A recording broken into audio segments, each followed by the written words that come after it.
I already know I'm late. Tell me something I don't know. Stop repeating yourself, bro. Claim your inheritance. We in here. I gotta tell you what I learned today.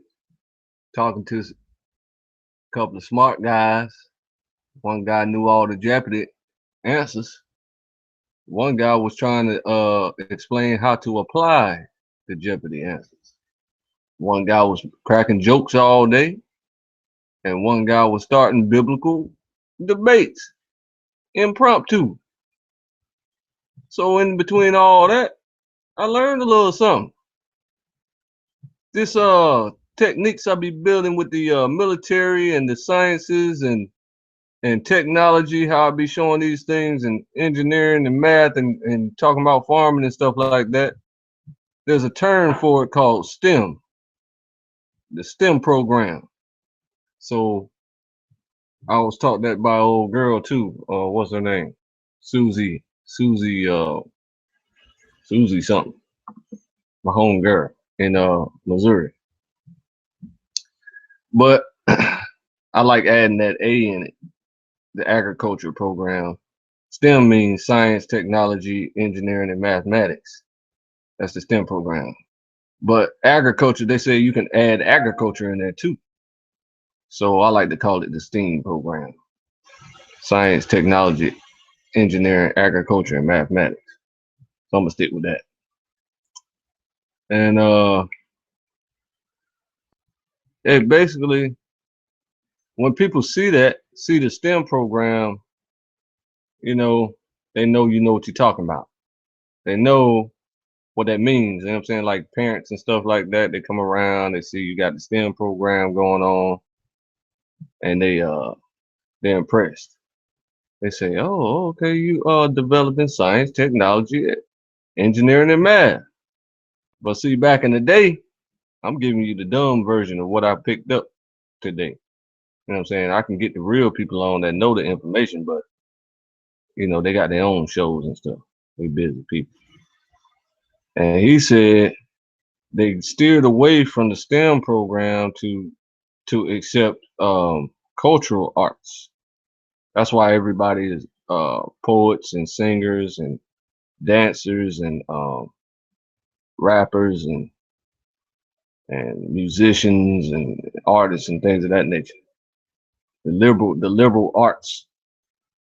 That's what you got in the schools nowadays is liberal arts schools instead of STEM schools that's focused on science, technology, engineering, and math, which are basically, you know what I'm saying, the building blocks for any type of nation. So the powers that be at the time were still very racist like they are today,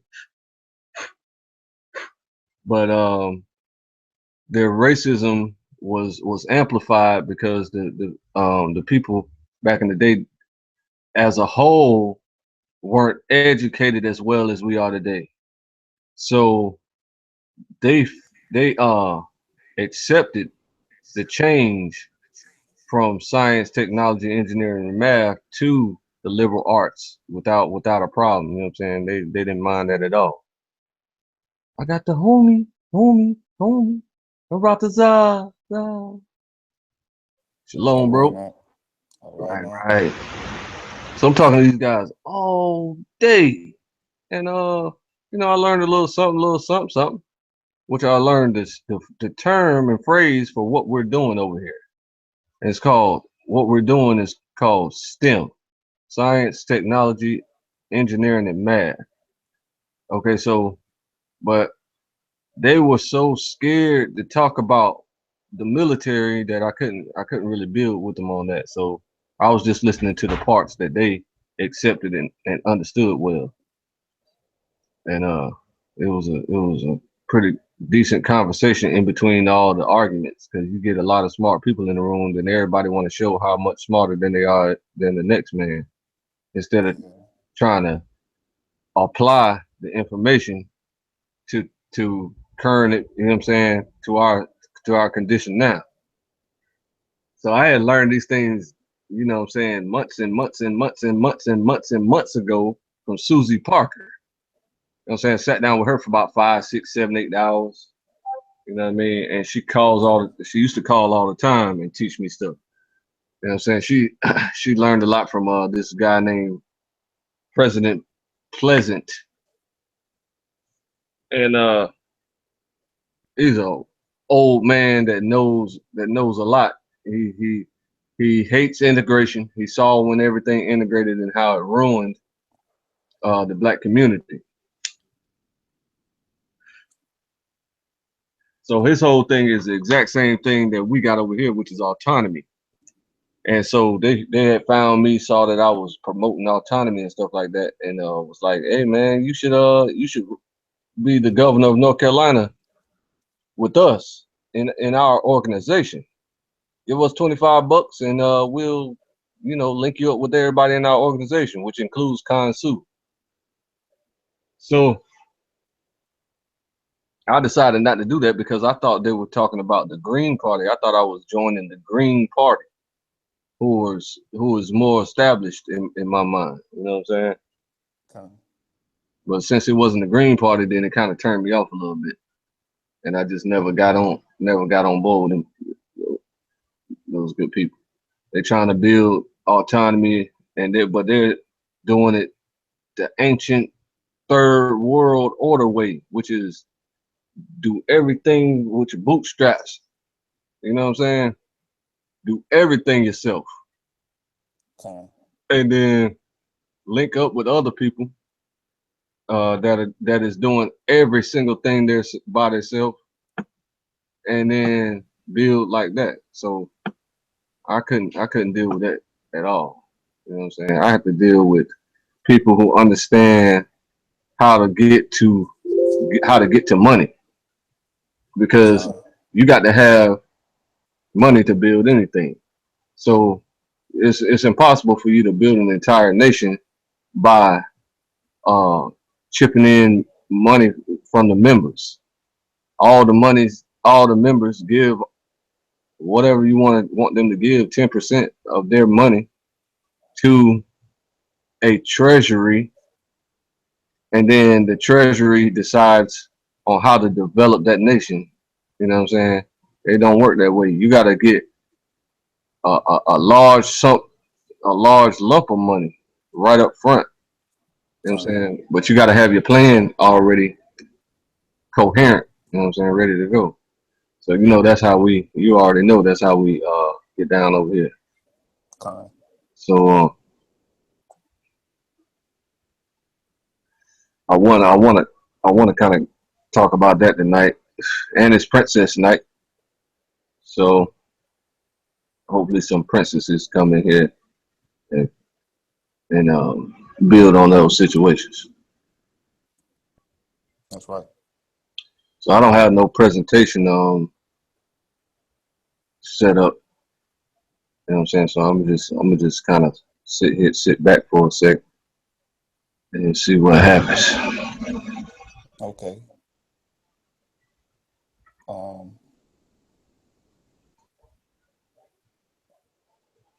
Yeah, that sounds pretty good. What you say STEAM stands for? Science, technology, engineering, and mathematics.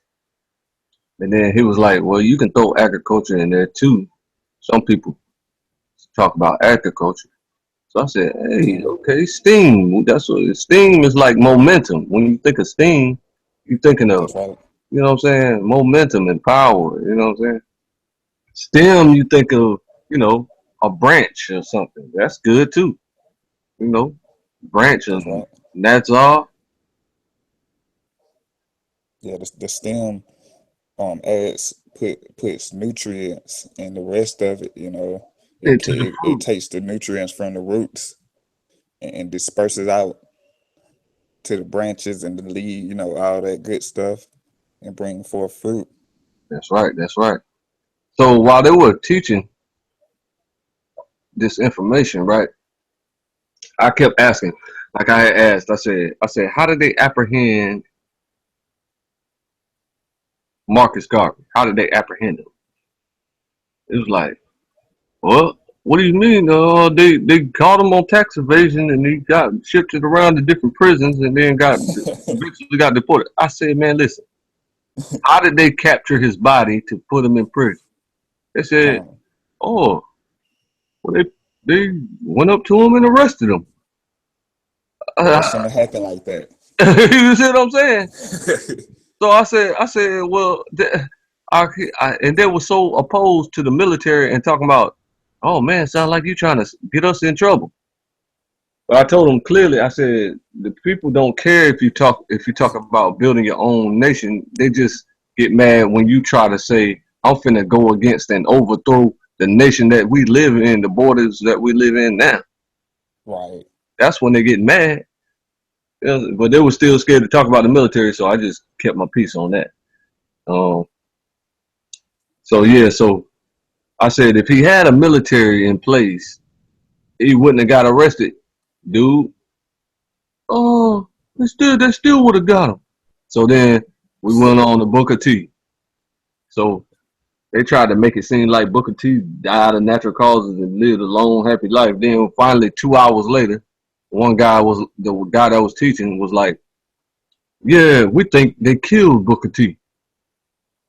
I said, "For real, man?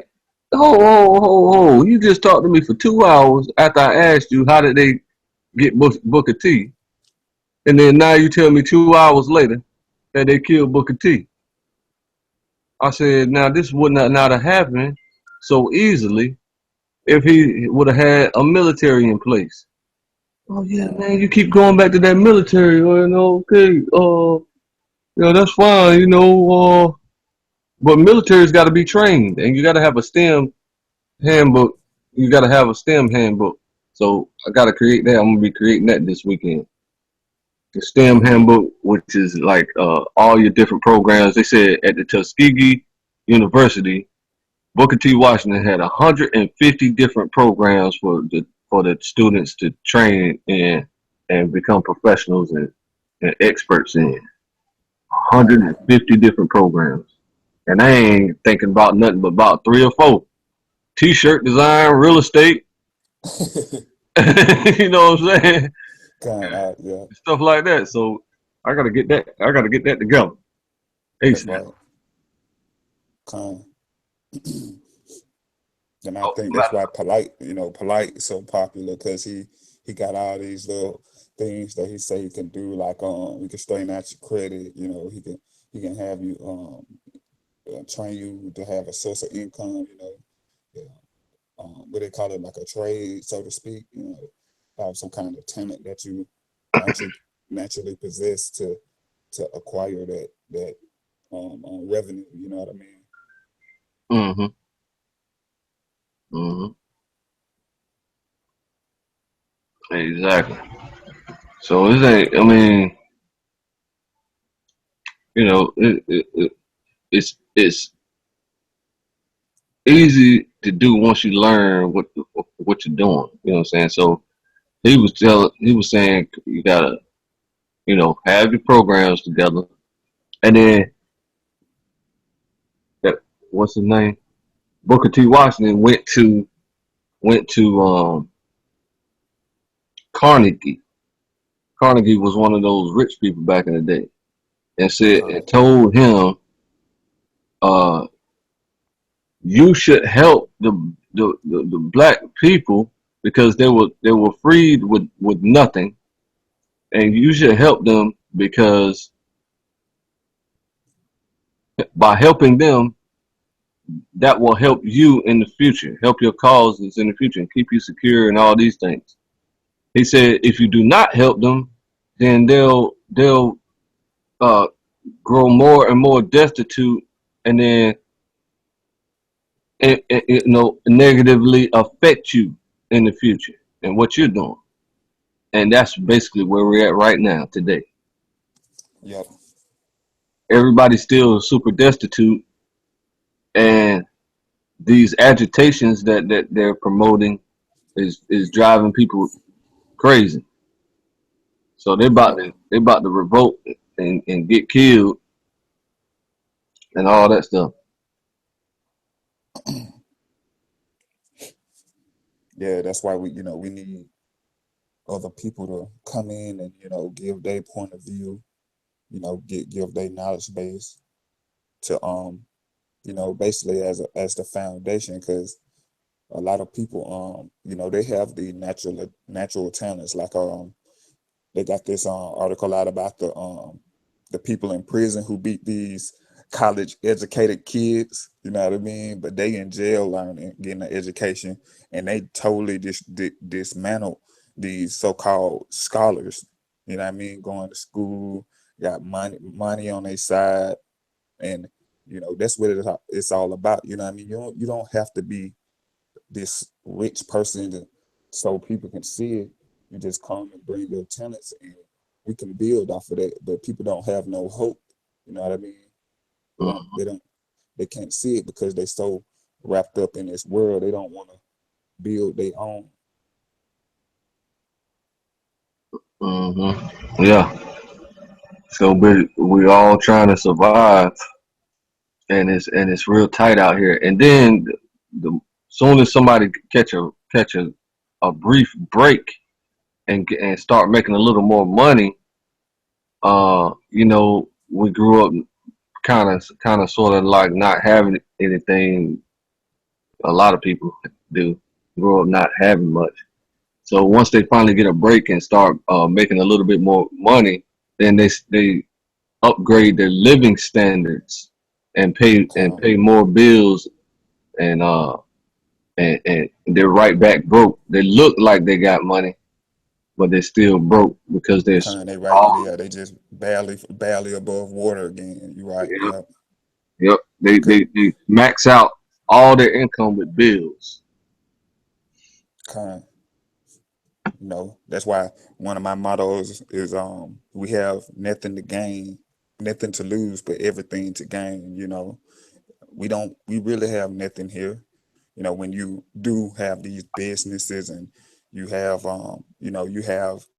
these whether it may be you own a store, you own your own clothing line, you out here making records, you still have a gift to give a portion of that to this so-called B system. You know what I mean? And the, the and they willing to do that for the system here, but they're not willing to branch out on their own, build their own people up. You know what I mean? And have it that way. They rather keep the status quo, rather than build their own, and have everybody in balance. Mm, It's a what they call the century of self. Everybody is out for self. No one cares about their brother. And that goes a long way with charity. Charity is love, man. Even though these so-called billionaires and these rich people, they show charity, but they do charity to be seen, mm. which is their reward. But you're supposed to do it out of the kindness of your heart, and that way your blessing would come back double, 100-fold. You know what I mean? Yep. Because you'll be able to pass down that wealth, that knowledge to your kids. You know what I mean? Nowadays, our kids ain't learning nothing of value. They're not learning how to build houses. They're not learning how to weld. They're not learning how to be scientists or to learn the sciences. You know what I mean? And if they do, it's all incorporated into this system. Hmm. Hmm. I'm looking at something in the U.S. Department of Education. I want to see if it makes see uh if we can model this, or if there's some money there available to help us develop ours, or what. I never read it before. It says science, technology, engineering, and math education for global leadership. Science is more than a school subject or the periodic table or the properties of waves. It is an approach to the world, a critical way to understand and explore and engage with the world, and then have the capacity to change that world. President Barack Obama, March 23rd, 2015. The United States has developed as a global leader in large part through the genius and hard work of its scientists, engineers, and innovators. In a world that's becoming increasingly complex, where success is driven not only by what you know, but by what you can do with what you know. It's more important than ever for our youth to be equipped with the knowledge and skills to solve tough problems, gather and evaluate evidence, and make sense of information. These are the types of skills that students learn by studying science, technology, engineering, and math, subjects collectively known as STEM. Yet today, few American students pursue expertise in STEM fields, and we have an inadequate pipeline of teachers skilled in those subjects.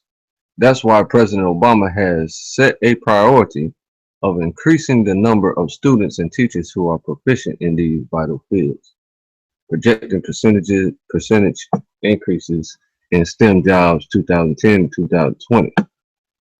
Okay, biomedical engineers. Biomedical engineers is going to go, projected to go up like 62%.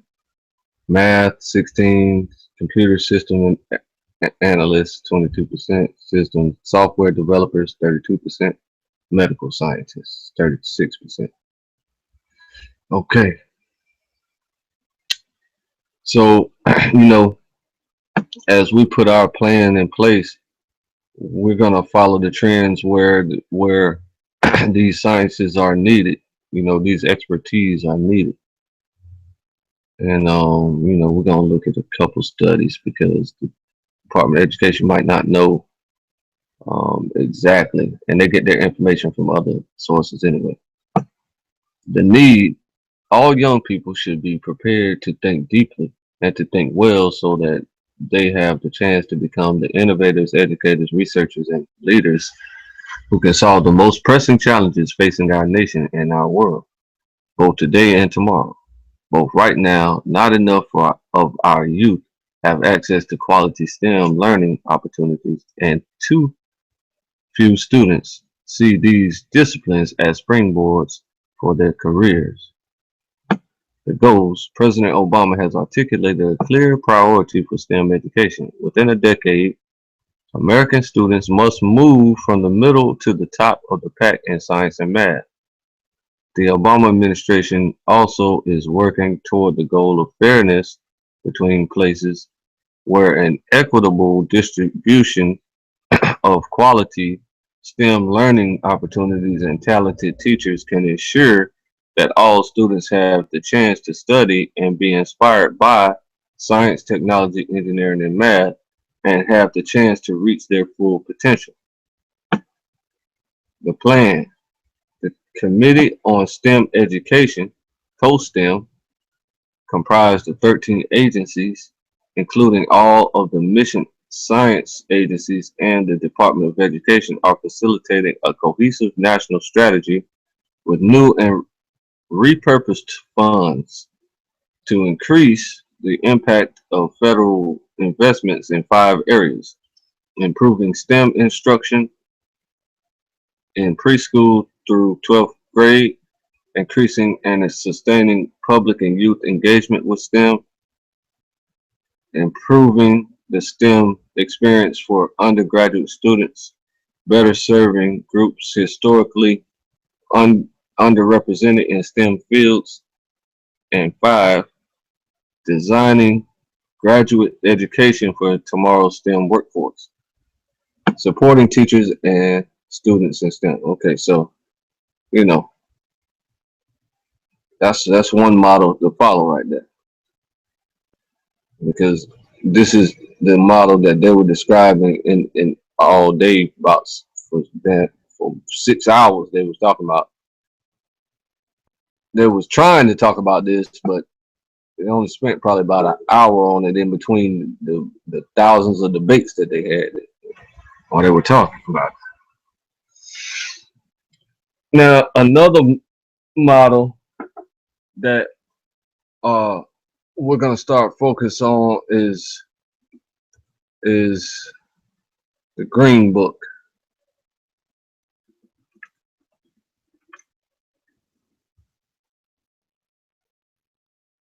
Okay, see if I can find it.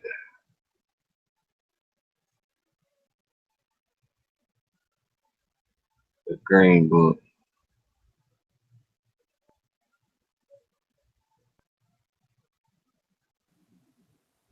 Okay.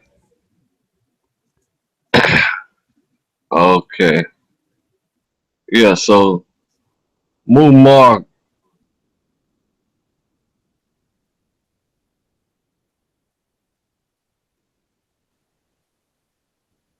problem of democracy. Part two, the solution to the economic problem. Part three, the social basis of the third universal theory.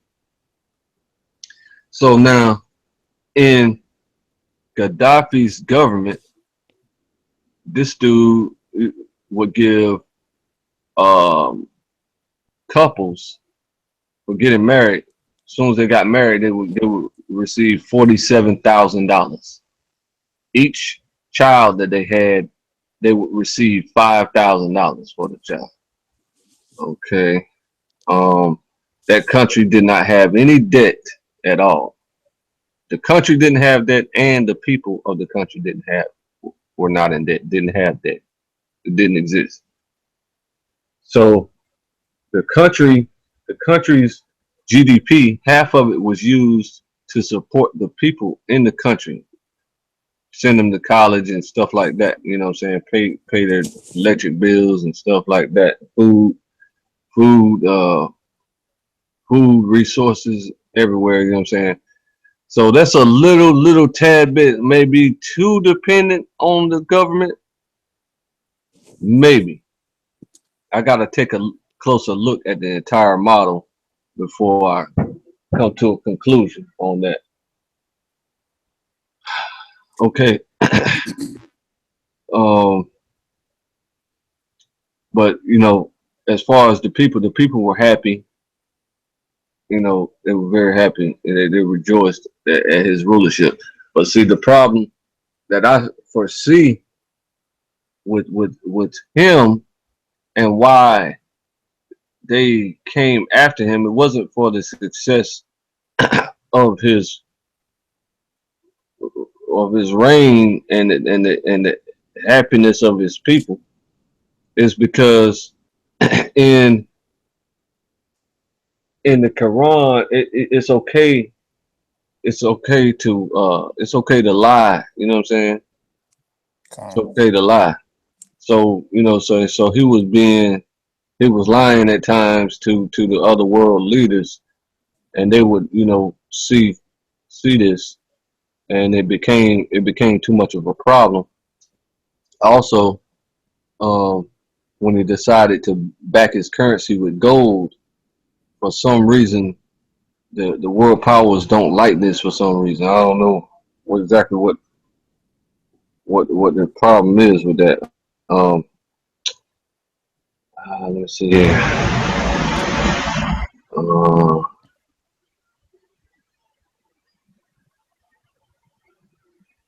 oh yeah.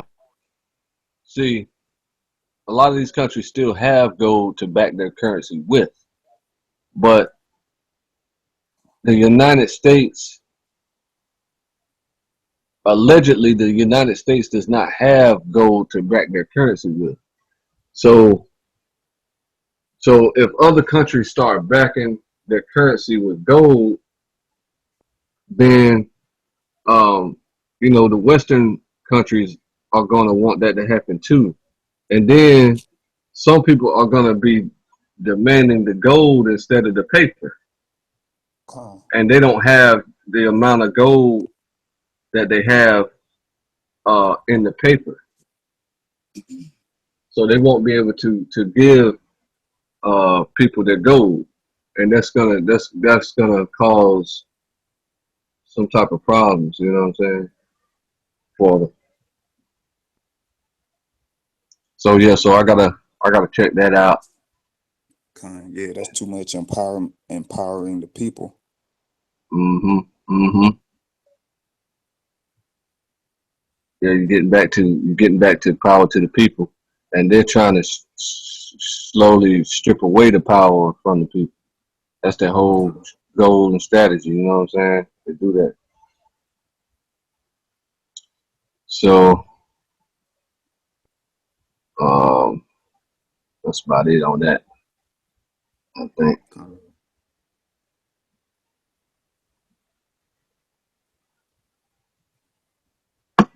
We'll take a look what you got here. The Fraternal Order of Police, Fulton County Yeah, Lodge. I was just walking around. I caught the bus to downtown early today. And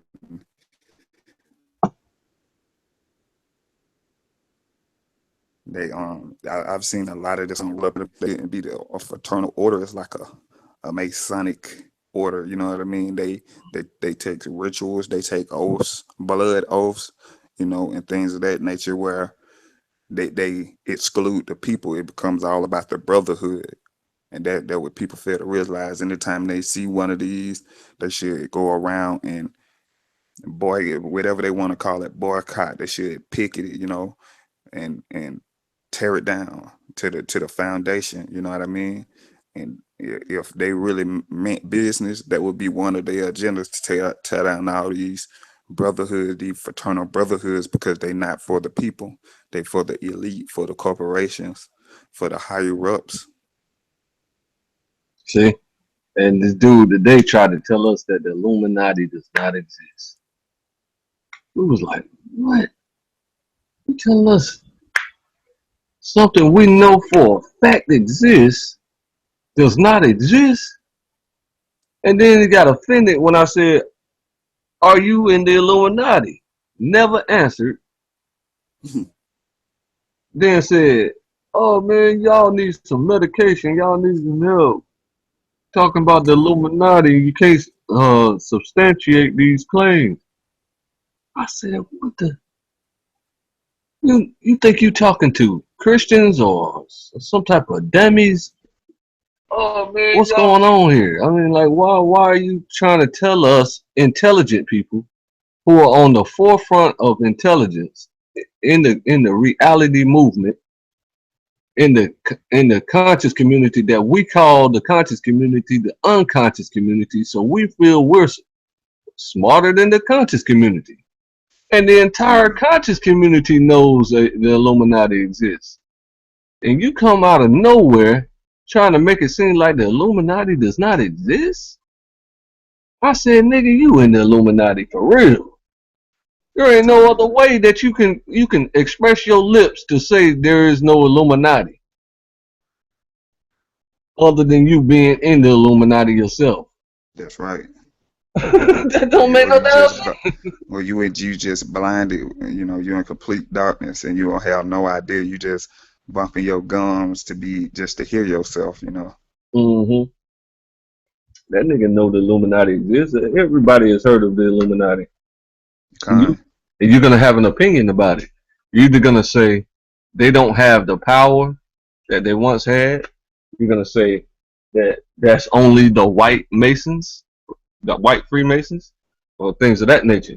But you'll never in your life say that the Illuminati does not exist unless you are a part of it. So I told him different things that the Illuminati makes people do to join them, and he got offended. I said, well, what the hell, what they make you do? He said, man, if you see my driveway, I got a fleet of vehicles. You probably would think I was in the Illuminati. There ain't no think to it. I ain't got to think. You told us you was in the Illuminati by telling us the Illuminati don't exist. Nobody outside the Illuminati would ever say there's no such thing as the Illuminati. Unless the only way they can say that is that they might say, what's that? What is the Illuminati?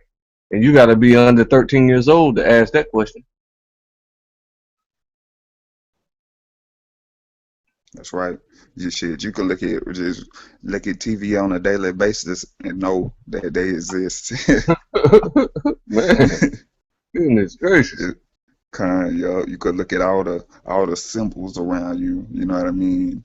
Oh, that's a secret language that they use to communicate with each other. You know what I mean? Uh-huh.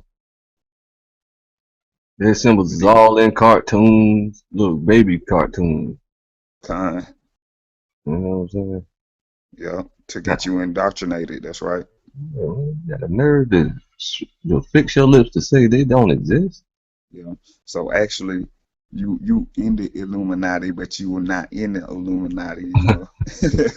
Exactly. That's exactly what happened. You just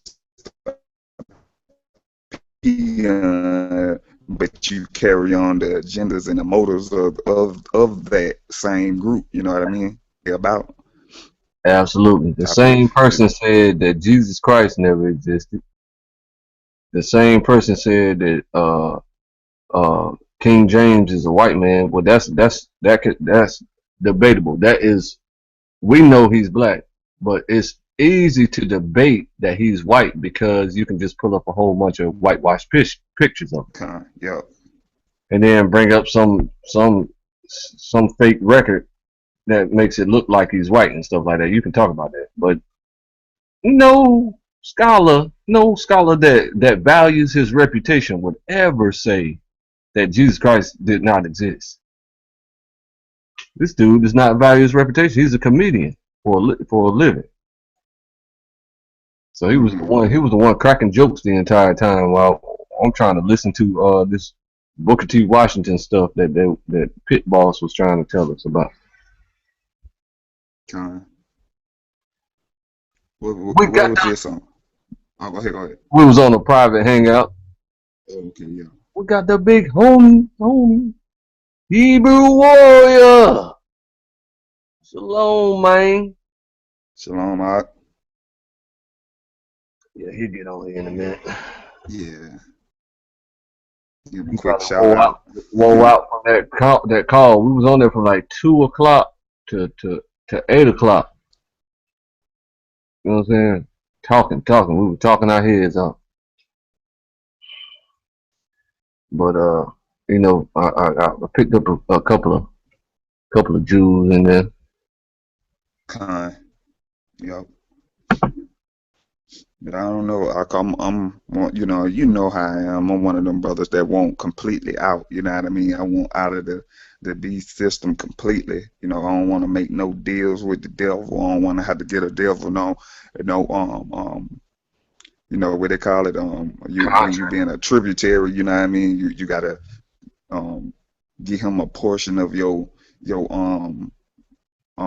revenue, or you know what I mean. I Yep. don't want none of that. You know what I mean. I don't want him to be able to come and search my stuff. I don't want he has to ask permission to enter into. You know what I mean. I want it to be like that. And if he ain't got no business here, if he ain't here on business, then hey, you know what I mean. I want completely out. I don't want him to have no dealings with us. You know what I mean. Exactly, man. Listen, I saw a TV show a couple months ago.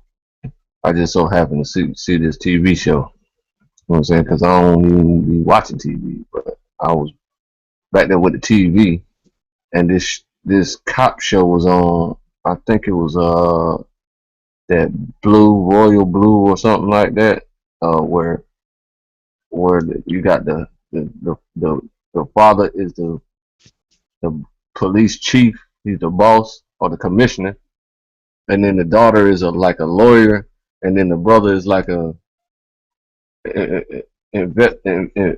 investigator or whatever you call it. You know what I'm saying? God, And then, God, and then they even got a little brother who's like a patrolman. You know what I'm saying? So the whole family is in the police force. I forget the name of that show, but the the investigator dude had was trying to catch somebody. I think it was chasing him, matter of fact, but he ran to his embassy that was in New York City. You know what I'm saying? Ran to his embassy. So two dudes came outside to protect the dude that was running, and the police officer was like, "I got a warrant," and then the two dudes was like, we don't give a damn about your warrant. You know what I'm saying? They scrapped up, fully auto techs, you know what I'm saying? Fully automatics on their shoulders. You know what I'm saying? So that's the type of protection that you need from these cowards. That's right. That's right, bro. And you know, and that just lead me to think most of our people are cowards. You know what I mean? They scared. They scared. You know, they fearful of with of change, of real change. You know, they want the Obama change. Well, yeah, you're gonna get your equal rights. You're gonna be on an equal playing field. And no, man, because we are above this shit, man. We don't need to be equal with the devil, man. This man is a murderer. He deserves to be persecuted and put to death, really. You know what I mean? And that's just me saying, but I don't, that's not in our power. So we need to detach ourselves from this, man. Right. You know? That's right. And like I keep emphasizing, they are not afraid. They do not care. They want you to. They encourage you to govern yourself and become your own nation. This is something that they encourage, but nobody ever does it. So they just stay on the country's entitlements and all that stuff, and they just be like, man, you know, I'm not giving them no more nothing. I'm not giving them nothing. I'm gonna just give them as little as I possibly can because they won't govern themselves. Yeah. That's basically what it's about. But because they don't know how to govern themselves, they don't know how to govern their mind, their mental. They don't know how to govern their mental, so that they rely on another people to do it for them. When all you got to do is search out the scriptures, learn who you is. You know what I mean, and do right, Hmm. and you will see the truth after that. But they don't even want to do that. They want to continue to maintain and live in the ghettos, be the last hire, first fired. You know, to have their children slain in the streets, to be at the bottom of the barrel, the worst school systems. You know what I mean? And they love it that way, man. They love it. When that's not how it should be. Our people, man, we great, man, but they want to be weak. And I don't understand it. That's why the scriptures say, woe unto man that trusteth in man. You got to trust in the heavenly Father, man. Just like the white man, he trusts in his power. He believes in the heavenly power, but the Father, but he knows that's not his power. So he gonna put on that little garment of holiness, but really he's somewhere sacrificing to devils, man. Yeah, sacrificing little girls and little boys to devils. Con, I mean, to idols, to statues and shit. con. Now hold on, not just any girl, little girls or boys, ours. You know what I Yep. mean? They be our girl because we hold that power and that essence, Yep. and when we give our power and essence over to him, he uses it against us. That's right. That's right. So that man, I'm so tired of this shit, man. Hmm. Hmm. Oh, yeah. Like it's pathetic, man. Yeah, man. uh, Con.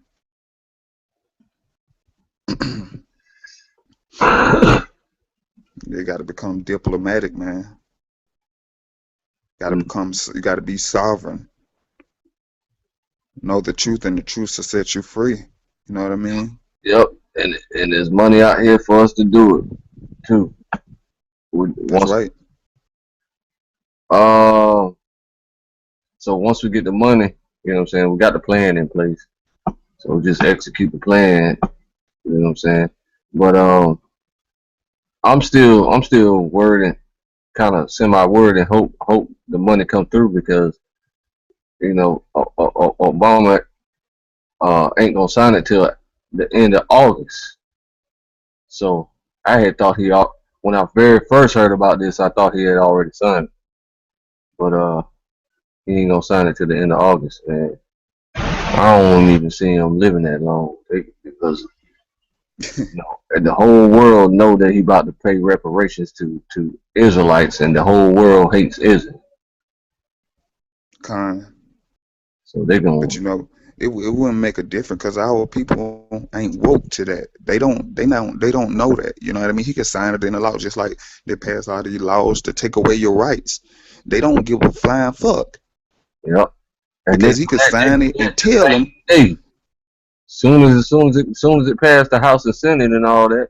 But see, this bill didn't even go through the House and Senate, so he got to sign off on it with his executive power, Con. and then we're gonna take it through the process of the House and Senate.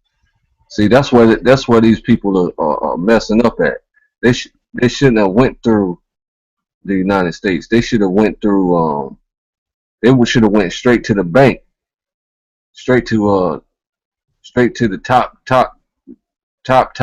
bank, and said, "Let me get what I want." Con. And then another thing, a lot of these banks are in debt to us. You know what I mean? A lot of these banks got rich off of the slave trade. Yep. You know what I mean? They throughout history they don't change their name and switch their name up where they confuse us, but really a lot of these banks are in debt to us too. So that money that they say they got, they owe their life, man. It's not enough money in the world that could repay their debt. Can't can't do it. So anything that we take other than that would be charity. You know what I mean? Would be showing love to them. But they don't even want to do that. They don't want to make the wrongs that they've done right. Mm-hmm. Even if they pass it in the law, they're not gonna come out and tell you, all right, you people known as African Americans, you're now a nation of your own. If you want to establish it, you know what I mean? They're not gonna come out and say that. Mm-hmm. That's another thing, like the brother Robert said. They'll tell you 100, 100. They'll tell you 99 lies and one truth. Mm-hmm. you know, but what is that truth? Why you focus on all the damn lies? What is that one truth leading to? Yep. So that's why you got to be well studied to figure out what truth did somebody tell you today. Because that's all people do all day long is lie. That's So, right. you know what I'm saying? And then when they talking to other brothers, like it's basically kind of semi meaningless to them. You know what I'm saying? If they're atheist or a Kemite or something, because all they want to do is talk to women all That's right. day. Tell them a thousand lies, they agree, and then bam, sex. So that's fun. That's just fun for them to do. You know what I'm saying? Yeah. They don't basically don't have no other purpose in life, and they only get money specifically so they can have more options for sex. You know what I'm saying? Con. How that Yeah. go? We got the And I big ain't. homie. I'm a Zion. Yeah, Howard. Yo, yo, yo. What up? So, I need to ask Shalom. the Warrior Hebrew something, man. Asking. Yo, Warrior Hebrew. I don't think he there yet. He had came on, but he haven't said nothing yet. I just want to see. I just want to see, like, you know what I mean? He ain't down for the team. Why you fucking with us? Mm. If I see GJC and ain't nobody else, it's all 2/3. Why you fuck with us? I don't 'Cause think I don't think you really down for the team, man. you gotta ask him when to get back. That's real right there. That that's why I left all them alphabet bars, because they would basically spiritually castrate you in or put you in the servitude under them. You know what I mean? Yeah, I'll wait till he gets back. I'm gonna listen to the live stream. Okay. All right. So, yeah, man. Thirdays. Brett says Nite.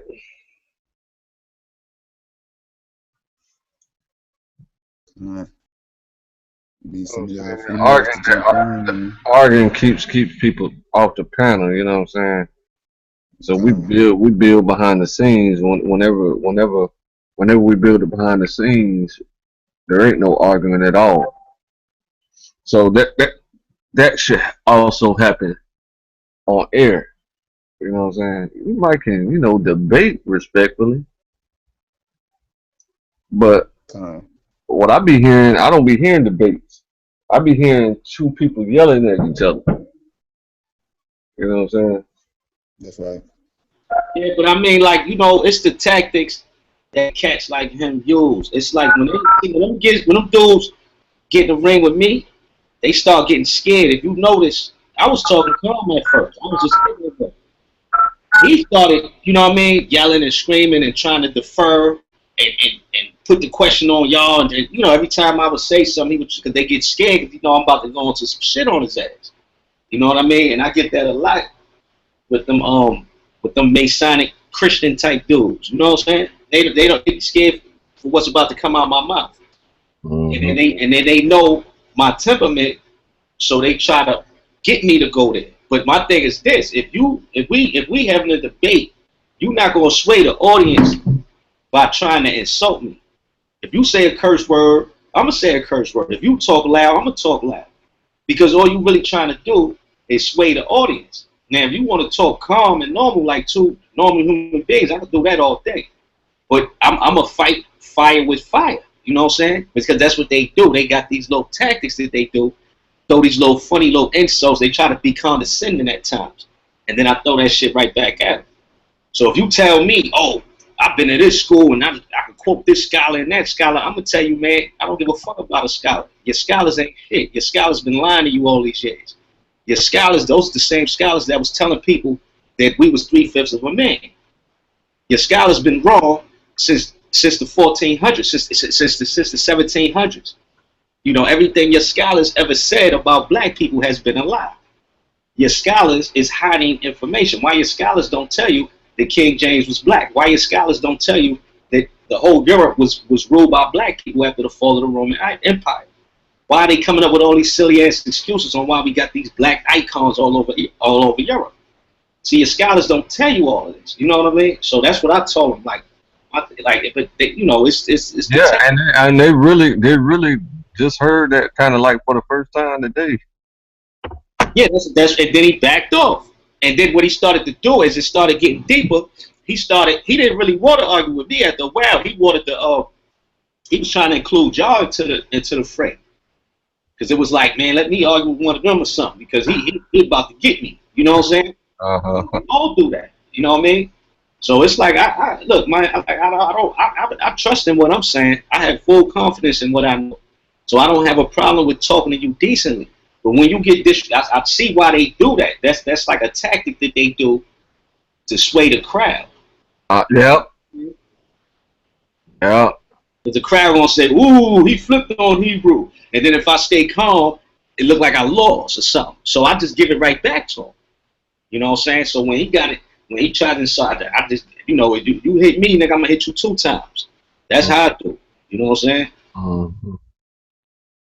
Mm-hmm. Mm-hmm. Yeah. That basically is what the crowd is looking at. Just who's talking the most, and you know what I'm saying, who's saying the clearest information. You know what I'm saying? They don't even audience, a real audience at a debate don't even need primary sources and any type of evidence for what you're saying. Yeah, they let them choose what sound most logic to them, but don't try to sway them by throwing in, oh, I mean, this scholar and that scholar, and I'm about to whip your ass, and We could go live. You know what I mean? Like, cut it out. I didn't mention going live. I didn't mention going live and having a debate with him live. He said all that. We was in a private room having a private discussion. You know what I'm saying? Like two grown-ass men. You know? And then, as you can see, at the end of that discussion, you can see who ran and who didn't. You can see who was looking stupid and who wasn't. I bet you he did think twice before he invited me to another debate. You see what I'm saying? Yeah, I wish I would waste my time talking about show me this, and show me that. Nigga, that's how you learn it. You don't study.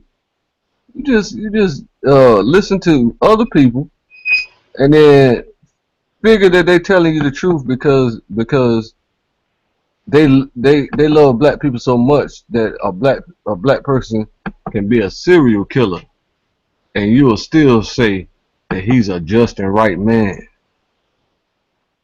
That's how much you love black people. You blinded. You blinded by color. Yeah, that's why I told her, brother, I said, look, them same scholars you quoting is the same scholars. See, I told him, I said, you would have been a slave that would have been telling the other slaves. I said, you would have been a slave that would have been telling the, if I was me and you were slaves, and I was telling you, look, man, you're not 3/5 of a man. Actually, you better than so-called massa. You would have been the slaves talking about, no, it's written right here in the book, see? No, you use 3/5 of a man. It's written in the textbook. The scholar said the master is better than you. Yeah, like they haven't been wrong since the 1700s all the way up to now. Niggas was lying about every fucking thing that we ever was taught. Them the same motherfuckers that told us Christopher Columbus discovered America, man. Come on, bro. They never told us the real rundown on that. You can't learn this. They didn't tell us in school that he had a Hebrews on the ship because the Indians were speaking Hebrew. They don't tell you that they found Hebrew artifacts over here. We had to find it out on our own. Yeah, they don't. That's what I told them. I said most knowledge is knowledge that you gotta dig and look for. That shit ain't just right there in a motherfucking book for you to find out, nigga. You think everything is just right there for you to get it. It don't work like that, bro. And they seem to think that if you not learning from some type of nigga with a PhD, then you don't know what you're talking about. They automatically dismiss you. Nah, man, that's that Masonic bullshit. And I eat that shit up in front of an audience. Now I'm gonna make you look stupid. Cause I'm gonna make it look like you a fucking house nigga that love the white man. That's how I'm flip it on.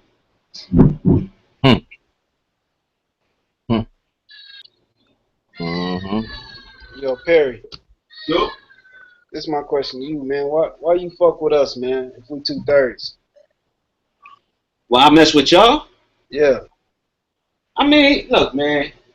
Y'all brothers, we y'all not 2/3, but y'all is a part of that little rebel clique or whatever.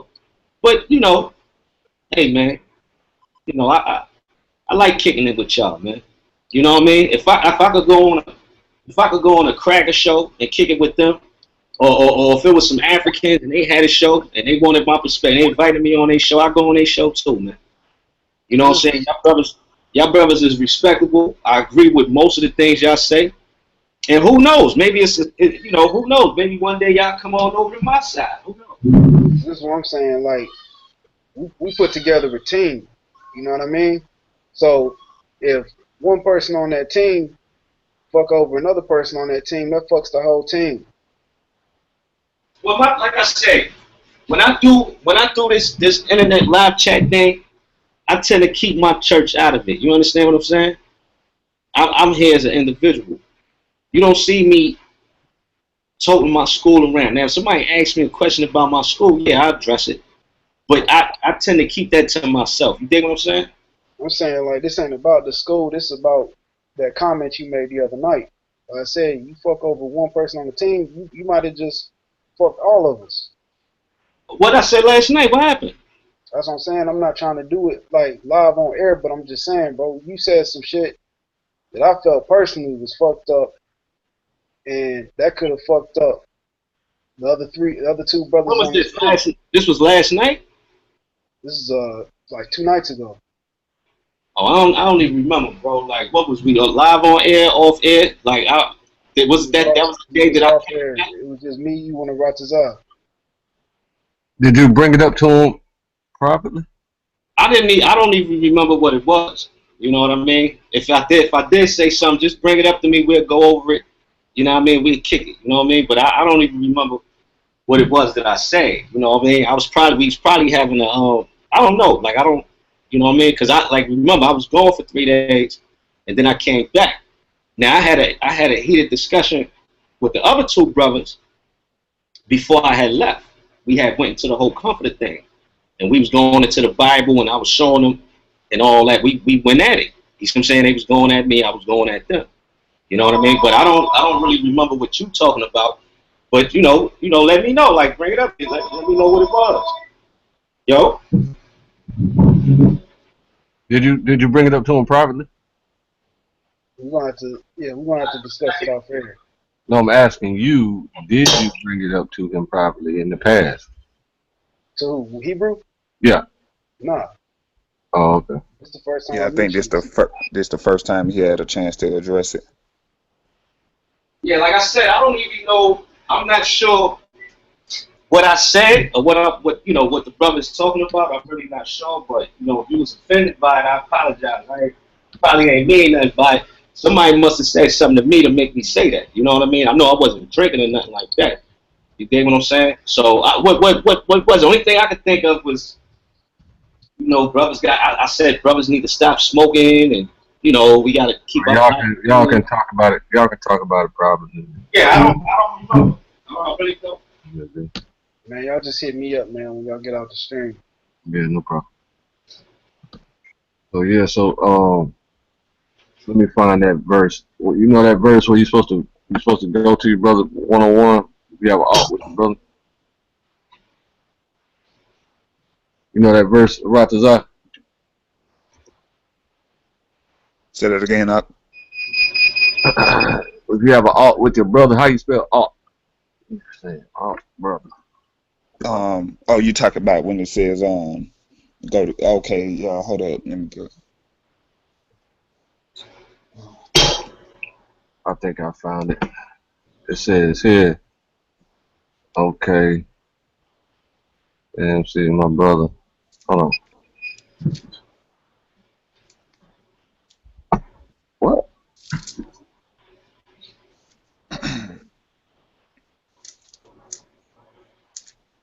I think I found it. Okay. Let me see. What? Dang, I done messed up. Dang. Let me see. Let's see. This is I'm gonna show you. Just a second here. Dang.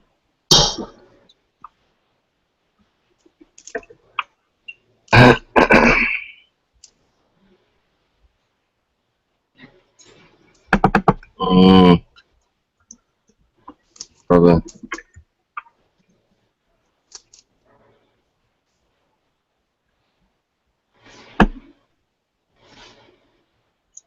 Let me see. Dang.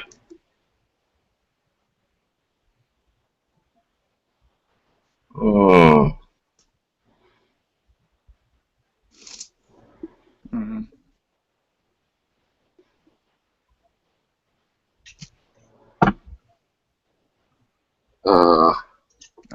I can't think of it right off the top. Let me go into the blue letter, see can I search for it. You got a matter against your brother. Yeah. You gotta handle that stuff properly, man. Hey, but any of y'all brothers know what he's talking about? No. Okay, I don't even remember what he talking about. Oh well, we'll discuss it later. Mm-hmm.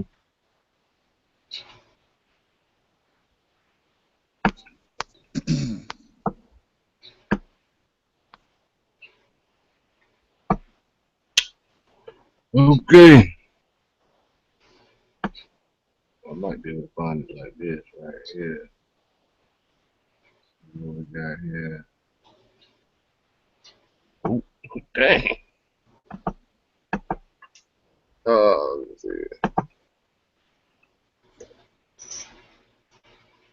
That's one of my favorite scriptures too. Hold up.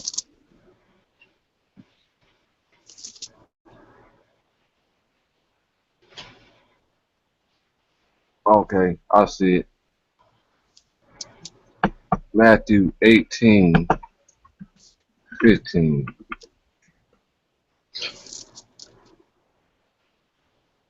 Okay. Yeah, I know what he's talking about though. There it is. That's how you do it. You know what I'm saying? You don't just, you know what I'm saying? Because, I mean, it's going to come up to the same result. But, I mean, it might not, though. At the same time, you got to do it the way the Heavenly Father tell you to do it. You know what I'm saying? Say Matthew 18:15. Moreover, if your brother shall trespass against you, go and tell him his fault between thee and him alone. If he shall hear you, you've gained your brother. But if he will not hear you, then take with you two or three, you know what I'm saying, one or two more, that in the mouth of two or three witnesses every word may be established. So he got to repeat himself and say, "Wait, man, what you say the other day?" Then you got your two witnesses right there. Now you got three people who done heard this man say out his mouth what he said. Mm-hmm. And Well, then I know I could talk slick at times. I know, I say so. I'm not. I don't know. I don't remember what I said, but yeah. And then if he shall neglect to hear them, tell it to the church. But if he neglect to hear the church, let him be unto thee as a heathen man and a publican. That's how you do that.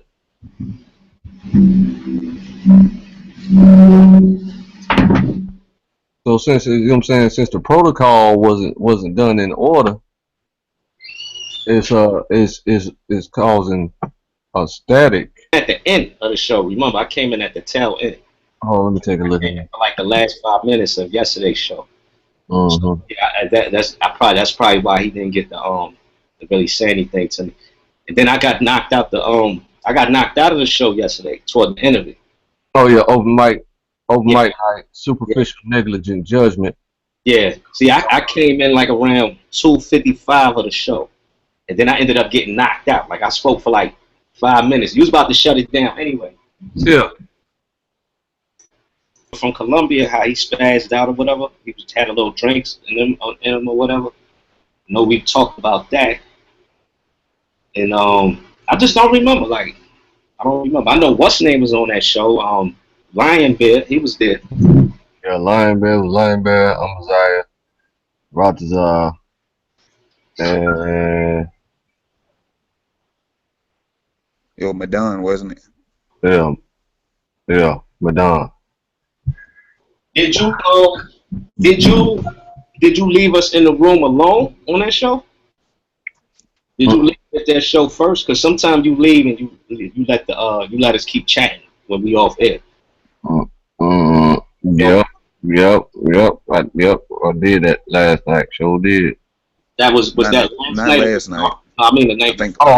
Last night. Yeah, we just all kind of got off at the same time. I mean the night. I'm talking about the night before last. Yeah, night before last. I'll let y'all just go ahead. Okay. All right. I'm eager to find out what the brother talking about. So I'll be here to address it. Okay. Mm-hmm. Okay.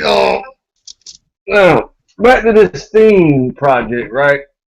And then we got another model you saw where all the citizens were taken care of in what's the name of that country where Gaddafi ruled at? Libya? Yeah, Libya. Yeah. Gaddafi ruled Libya.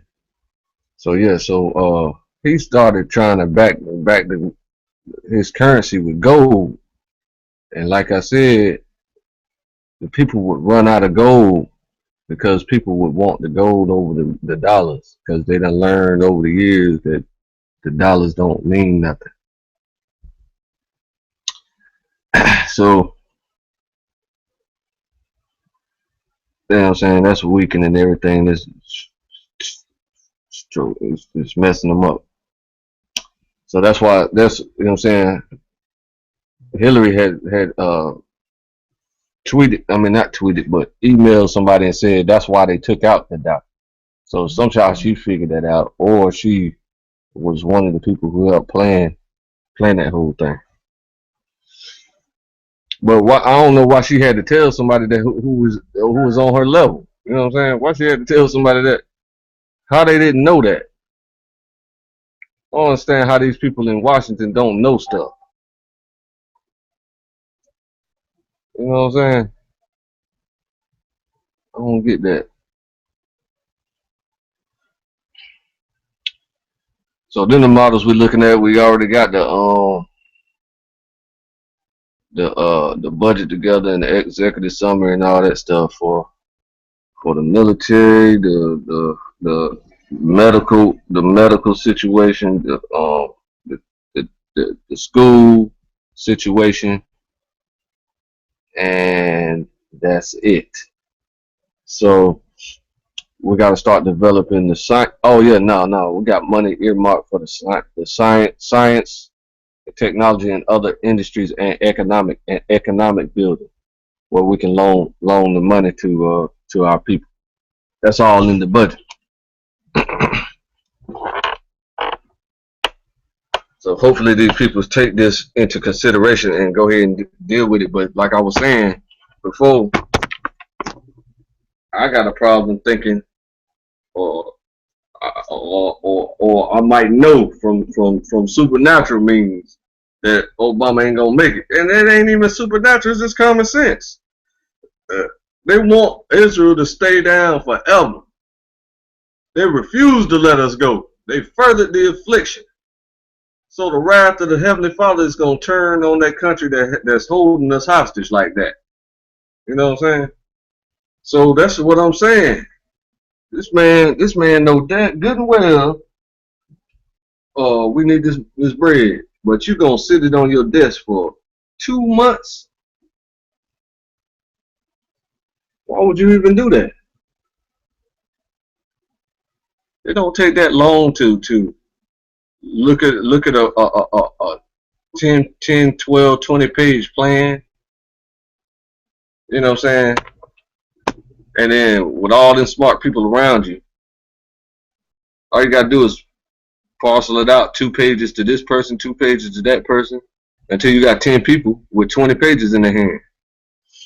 And then they just examine the 2 pages that they got and then tell you if there's any problems with it. Bam, bam, bam.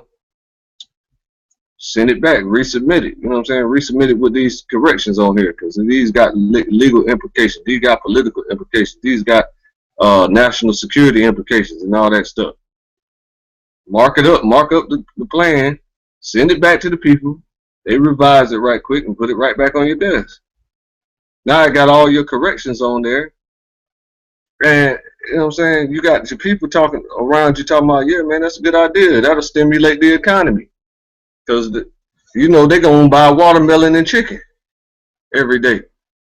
So they're going to pump all the money right back into the economy. That's good. They're going to buy Jordans and stuff. This is the stereotypes. So that's what they think going to happen. They're going to be happy to do what they need to do and sign that bill. But it's going to sit on his desk for 2 months. That's why I'm thinking it ain't going to happen. You know what I'm saying? Am I illogical to think that or what? You know what I'm saying? But this is new information. I predicted they were going to die in July way last year or something. Oh, when was that? Hold on. A year and a day. Way in, what was it, 2000? Hold on. December 2014. December 2014. I said that man gonna die in a year and a half, because the Shemitah was off 3.5 years. The minor jubilee was off 3.5 years, and they called that like the 50th jubilee. So I knew the Jewishers' time frame was off. So I had to recalculate all this stuff. Seeing that the ISIS boys had just regained power and reformed their caliphate, and that's why they was conquering everywhere and can't be stopped. That's why all the countries had started moving out of their countries on all the people of them countries over there in the Arabian countries started move out of their countries on foot, walking hundreds of miles on foot, because they don't want to get killed by ISIS. They done rebuilt their caliphate. This was in 2014, about September 2014, something like that. They call that right there. They call that right there climate chaos. It ain't got nothing to do with global warming or nothing like that. It's called climate chaos because the people is gonna get out of control, out of hand. They say it got 555 days or some shit like that. So I added the 555 days up to that time frame, and it landed in July of 2016. So that'll be my proof that I know a little something. That'll be evidence that I know a little something, not proof, but a piece of evidence. If not, I'm gonna still keep working. I ain't gonna never give up because I already made a deal with the Heavenly Father. I said, you get me out of this trouble that I'm in. I'm facing 31 years. You get me out of this trouble, I'll go ahead and serve you every day. And sure enough, he got me out of the trouble. I ain't even have to do a year in prison if I didn't want to, because he had killed my co-defendant. Co-defendant overdosed. You know what I'm saying? So then he killed my co-defendant. But none of the lawyers told me this.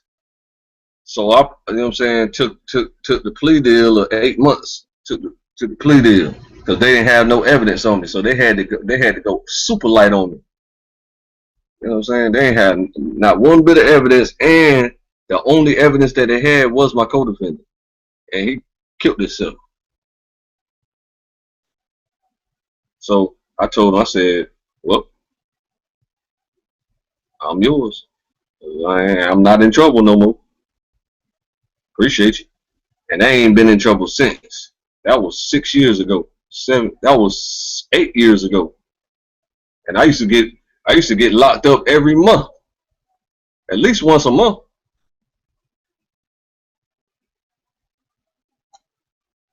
Cops used to pull me over, harass me every other week. And then I run across a damn asshole cop that'll lock me up for the weekend. I get right back out. Get locked up that next month. That happened for about 10 years. I was getting locked up every other month.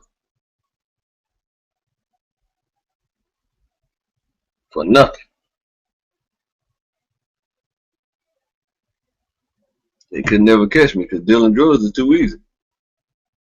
But the Heavenly Father caught me and said, hey, buddy, pay what you owe. I said, okay. I sure will. Ain't fell off yet.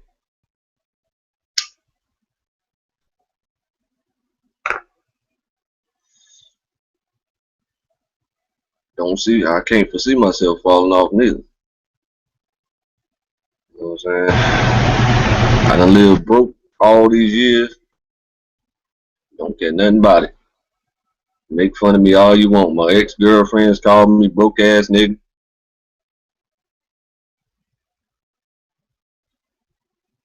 You know what I'm saying? That don't mean nothing. When I was rich, you won't call me broke ass nigga. And I was rich from satanic means. So that's what you like? You like Satan? You stay over there. I don't want you. You like the Heavenly Father? You like holiness? You like godliness? Come holler at me. You like building? You want to build a nation? Come holler at me.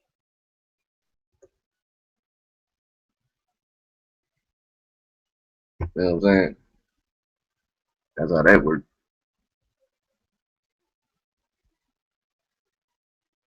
There gotta be something on y'all minds today, other than fighting.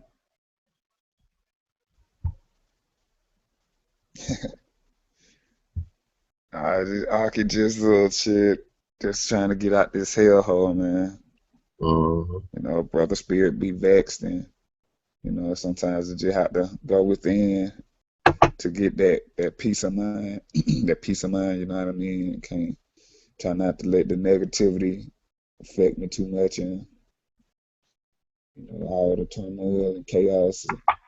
You know, it's Mm-hmm. just, it's a little hard. I can these people don't make it no better.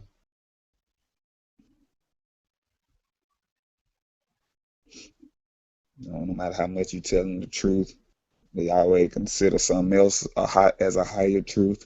You know what I mean? And then I don't know what they be saying that their penile been calcified and shit. You know what I mean? They can't even put two and two together. You know what I mean? They can't put the puzzle together in their own psyche. You know what I mean? To see the big picture, man. They, like I said, man, they just out for self, bro. That's some shit that needs to stop. That's why the Lord say, he who hateth his brother in his heart is a damn abomination, man. You got a lot of that going on.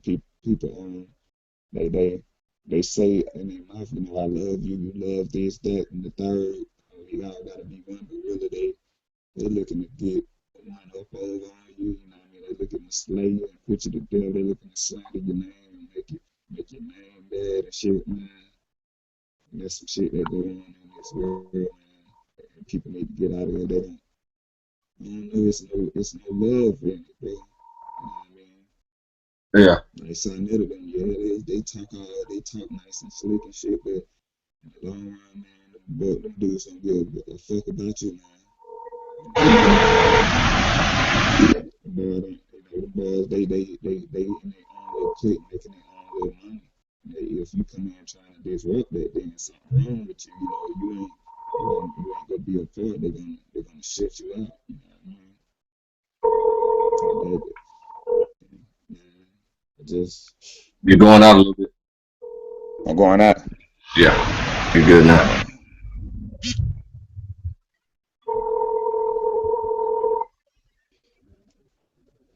But that pretty much it. Just like I ain't never been the person to chase the money, man. That's one thing about me. I chase my people. I try to ground up my people instead of this money. I hoard my people instead of this money, man. I value that more than anything else other than the word of the Heavenly Father. You know what I mean? Mm-hmm. And people don't do that. You know, they won't do that. They want the riches, the fame, the glitz, the glamour. But they don't want their own people. They don't even give a fuck about their own family, man. They'll sell their own family down the road just to have a piece of something, you know. Just like I said, the comedian, I forget who it was. I think it was Patrice O'Neal or Corey Holcomb or somebody like that said you standing in line in front of the beast, and when he pick you up, you know, you shining and shit, you know, you got everybody see you. You know, you the man at that point in time, but he getting ready to eat your ass and chew you up and shit you out. You know what I mean? You go do the same process again, you get right back in line so he can do the same thing, man. This B system is really tearing shit up, man. And these people don't want to get out of this system. They don't want the guidance they don't want the Heavenly Father to provide for them, man. Like I say, man, the Israelites at ancient time went into the wilderness, man, and it was, you know, the Lord showed them all these wondrous works and destroyed the Egyptians, and they still was in the wilderness. Like, what the hell, man? You been trying to kill us, man. You brought us out here so we can die, man. No, that's not what it's about, man. You gotta be willing to sacrifice all them damn false idols and gods and these visions of grandeur in your head, man. The Most High gotta prove you. You gotta break your ass down, man. And I go, shit, I'm still broke down, bro. You know what I mean? It's pathetic, man.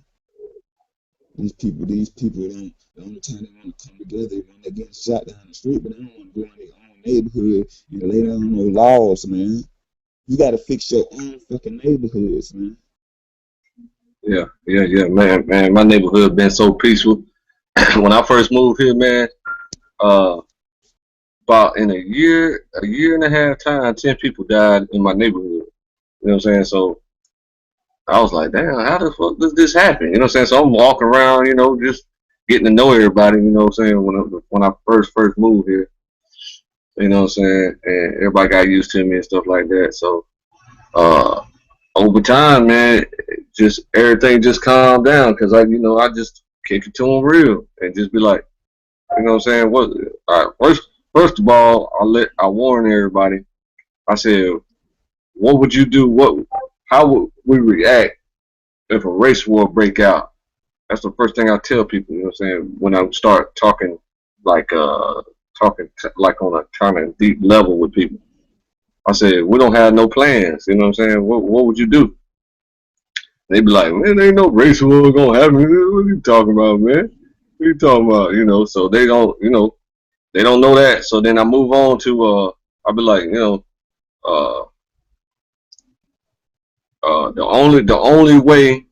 only way people die around here, because I know this happens for everywhere. So I said it. I just made it specific to this neighborhood. I said it seems like the only time people die around here or get in a fight is over a female. It's always a female around, a female involved in it. Because I know damn well that's the only time that stuff happens. Time. And so they be like, man, yeah, you're right, man, you're right. So when they hear that, you know what I'm saying? And then, I just talk about other just normal stuff that everybody should know, but they don't because they don't really particularly pay attention to knowledge-based stuff. They're just trying to get money and feed themselves and feed their families and stuff. So they don't, you know what I'm saying, don't pay attention to how drama is coming around. You know what I'm saying? So I just bring up stuff like that. And then this neighborhood has been super duper peaceful. I ain't never seen it this peaceful. It's been peaceful for like 3.5, 4 years now. Okay.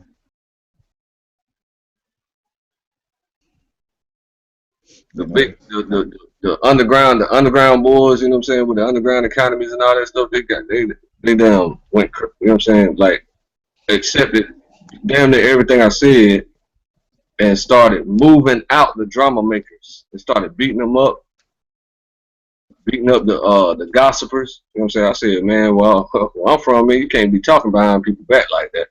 You know what I'm saying? I tell them all Bible scripts. You know what I'm saying? They started beating up the gossipers, and they would move away and doing all kinds of stuff to troublemakers. And sure enough, this neighborhood is peaceful. I mean, I'm still listen. I still be wary and looking at people, making sure they ain't trying nothing. But still, for the most part, I feel kind of comfortable. But I'll be more comfortable when I move the hell up out of here. Because in the neighborhood I grew up in, I didn't have to look over my shoulder. I didn't have to look outside the window. I didn't have to worry about people kicking my door in and nothing like that. You know what I'm saying? Because we all grew up together. And that's just a violation. You don't deal with each other's family and each other like that. You know what I'm saying? In the neighborhood you grew up in like that. Yeah, it's like that. It's pretty much the same way in Harlem, B. Like in Harlem, the only thing I don't like about my neighborhood growing up in Harlem was if you wasn't like a fly dude growing up, then you ain't nothing. Like in Harlem, it's like if you gotta get money, you gotta like you had to have money and you had to be fly. You know what I'm saying? But it wasn't like Brooklyn. Like in Brooklyn, they take pride in being grimy. You know what I'm saying? That shit just comes with the territory. You dig what I'm saying? Yeah. You ain't on point. You just ain't on point. And niggas accept it. They actually take pride and they brag about it. You know what I'm saying? But in Harlem, it's more like, you know what I'm saying, long as you kind of, but I didn't really like that because, like, let's say you was a little kid and you went to one of your friends' house, right? And you happen to be poor. Like, you little, you know what I mean? Your moms ain't really taking care of you that much and, you know, you kind of fucked up. Man, motherfucker parents, other kids' parents, like, no, I don't want that little boy in my house. Like, you know what I'm saying? You had to clean. Yeah. You know what I'm saying? That's how that shit was. And, you know, it's fucked. It's very unfortunate that was the mentality of the people around here today. But at least it wasn't Brooklyn, though. You know what I mean? But it was bad just then. Yeah, for sure. Hey, y'all see my avatar, man? Yeah. That's me in a nutshell, man. I've been mourning for all my life, man. I used to look outside my window and cry, man, because the shit I used to see, man. Like the brother said, if you ain't got money, if you ain't chasing money, you ain't shit. You know what I mean? And that's what I was considered not nothing, bro. Okay. You know what I mean? But at the same time, I seen my people wasn't shit, man. They not morally correct. They not upright in the spirit. You know what I mean? They basically just a bunch of damn buffoons, man. Where'd you grow up at? Down here in Atlanta, Georgia, man. Oh, yeah. Yeah. You know what I mean? And Yeah, shit rough, man. You know what I mean? I'm a very empathetic brother, man. The shit make me cry. You know what I mean? People yeah. like I say, the scriptures say people burn their conscience with a hot iron, man. They don't give a fuck, but I give a fuck, man. You know what I mean? I stand out in the rain, sleet, or snow and tell my people the truth. You know what I mean? But I also feel some type of way if they're not hearing me, and I have to get over that, man. If they walking past me, man, that just be judgment upon them. You know what I mean? Yeah. Well, that's it. That's it. Nobody is empathetic, man. And that's why I don't like these alphabet boys. I don't give a fuck about the money. I don't want no ties. You know what I mean? I don't want none of that shit, man. Come together and get right and get out this system, man. Basically. Yeah, man. It's still like, you know, I like I said, man, I still go through, you know, what upsets me is my situation with my BM sometimes, you know. You know, we cool. She don't disrespect me. You know, she ain't never cheat on a nigga, nothing like that, but I have a hard time getting her to understand the scriptures, you dig? It's like she's like, sometimes I feel like, you know, I picked the wrong chick, like I moved a little bit too fast, you dig? But it's too late now, you know what the scriptures say, sex is marriage, you know what I mean? And as long as they ain't do nothing like commit adultery or anything for you to put them away, you can't put them away. But sometimes that shit can be a bit frustrating at times, you know what I'm saying? Her not getting it, and you know what I mean, understanding it, you know how that whole thing works and all that. Like, you know, I still sometimes gotta argue with her about Christmas and you know Thanksgiving and shit like that. You know what I mean? Sometimes that shit get a nigga down. Con. And man, I don't want to bring down the panel, man. I'm gonna go ahead and shut my mouth and just I sit mean, back, that's where man. it went to. I mean, I started talking about how I came up.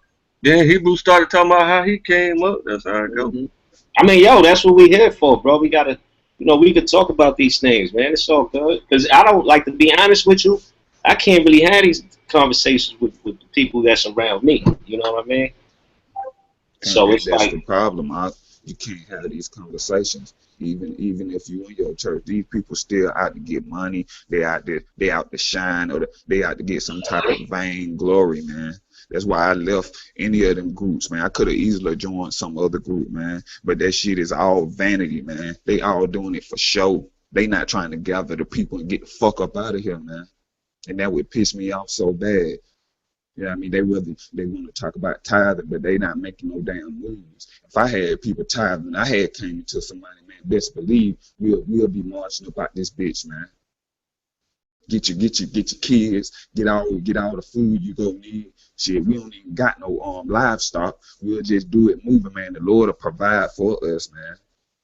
You know what I mean? But nobody ain't willing to do that. You know, you want to try to move within the system and shit. No, man. We got to get out of here, man. Because the Lord Most High finna bring destruction. No matter how you choose to think about it, even if you get your shit together, you got to get the hell out of here, man. Amen to that, brother. Amen to that. Yeah. I feel you on that all day, man. I just, like I said, man, I feel like the Most High gave me a second chance. You dig? Sometimes I think about the shit I used to do, man. I should have been dead, you know what I mean? Long time ago, you know what I mean? So it's like, I'm kind of happy for that, you know what I mean? I know that's right, man. I feel you all 100% on that. Yeah. On that part in particular, because I should have been dead 100 times. But the Most High be looking out for because you know your potential. You know your potential. You know what I'm saying? You got these guys over here that know for a fact they're gonna be wicked their entire life. Man, they could just be dead at any second. You know what I'm saying? Like that's why I brought out I started talking about meekness, because Most High used Moses. The scriptures say Moses was one of the meekest man on the earth, man. You know what I mean? That's something people overlook. What the hell does meek mean? Exactly, and I'm glad he don't hold us to that standard today, because you know what I'm saying, he messed up twice, right? Well, he messed up twice. Talking about he didn't want to circumcise his son or something like that, and he was about to die. You know what I'm saying? Then Can you imagine that though? Yeah. Not to cut you off, but can you imagine not really knowing nothing about circumcision? And the Most High is like, yo, you got to cut the foreskin. Your son, that's your baby.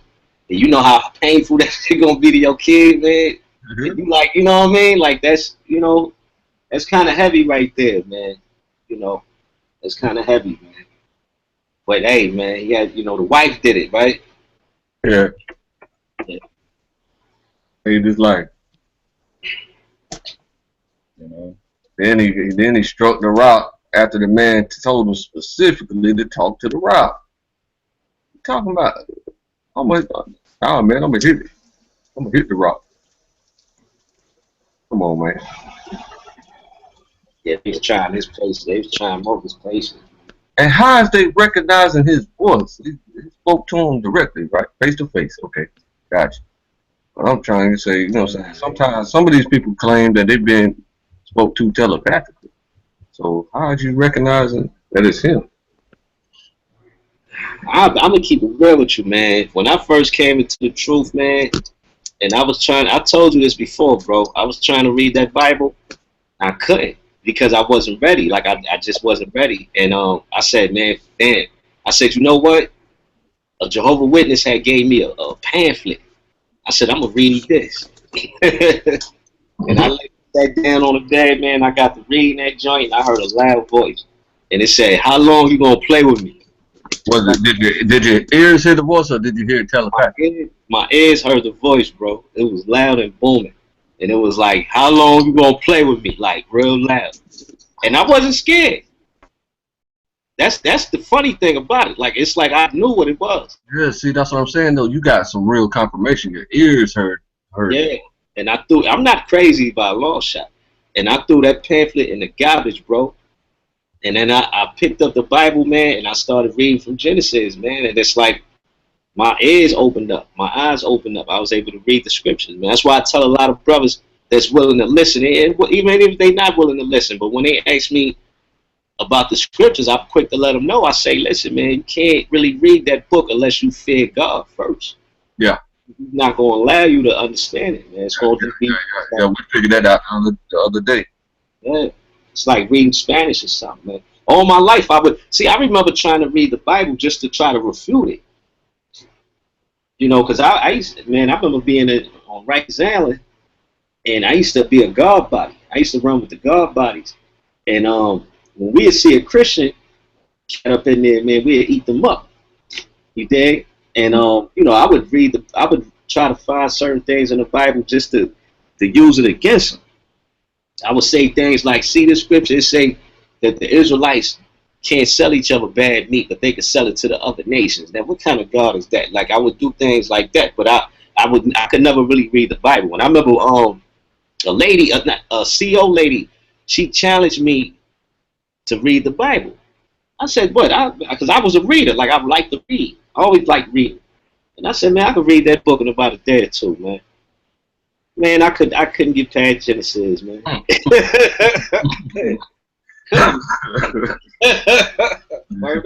So I know when these brothers be talking about, I read the Bible over 10 times, and I don't get it. I be like, man, you never read it. Then I test them. I always say the same thing too. I say, well, what's in the book of Obadiah? Or what's in the book of Malachi? And they could never answer. I don't know what that book is about. Well, you said you read it 10 times.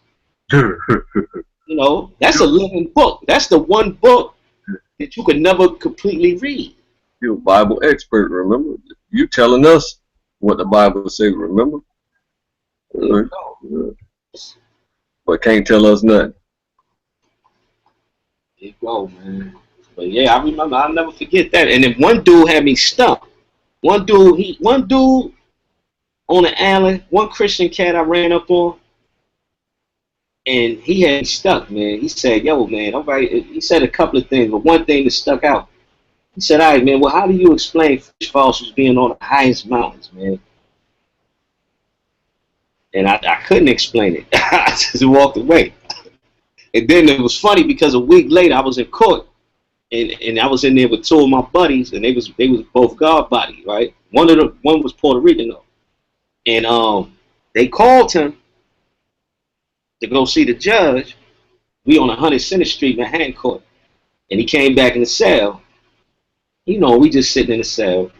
And then the cell said, all right, they came and got him again. And when he got out that cell, he looked at us and he said, man, y'all better pray to God, man. That's what I did. I'm going home now. Y'all niggas is crazy. I was like, yo, motherfucker. And I'm like, yo, and my man, like, yo, he wasn't no real guard body. He Puerto Rican anyway. You know what I'm saying? Mm-hmm. But in the back of my mind, I'm like, yo, I'm going to pray. Like, you know what I'm saying? Like, yeah. Yeah, you know what? That happened to me too, man. That happened to me too. I mean, on 3 separate occasions when I got locked up. I got out 3 times after I prayed. I thought it was a coincidence, like the first 2 times. Then I said, nah, man, it couldn't have been a coincidence. Let me try this again. Sure enough, the 3rd time worked again. I said, good Lord have mercy. I said, this guy here ain't playing no game. Yeah, man. And you know, when you in there, you sincere, man. Oh, yeah.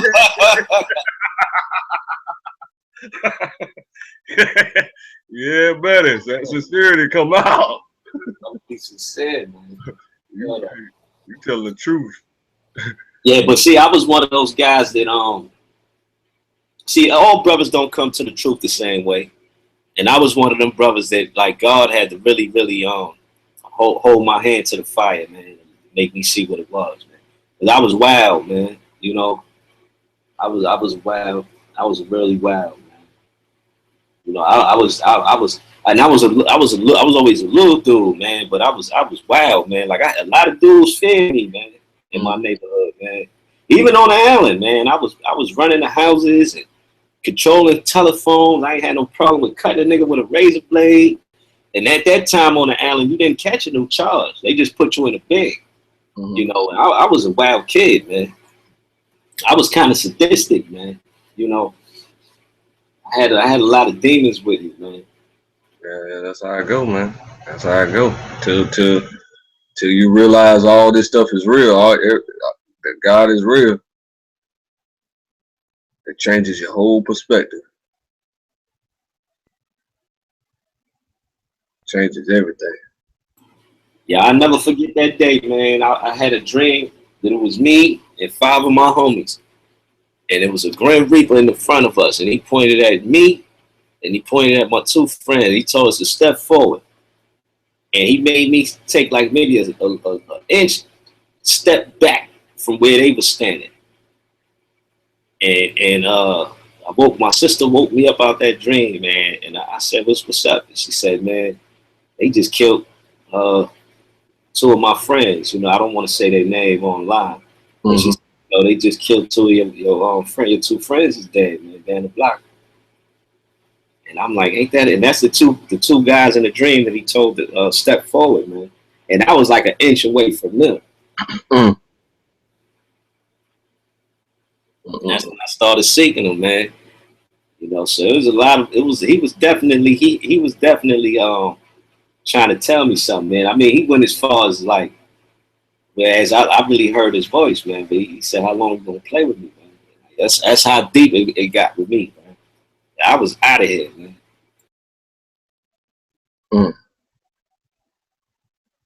Wow.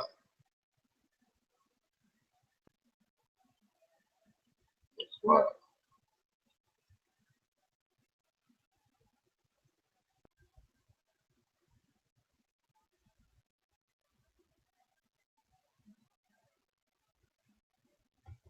Are the Brooklyn girls grimy too?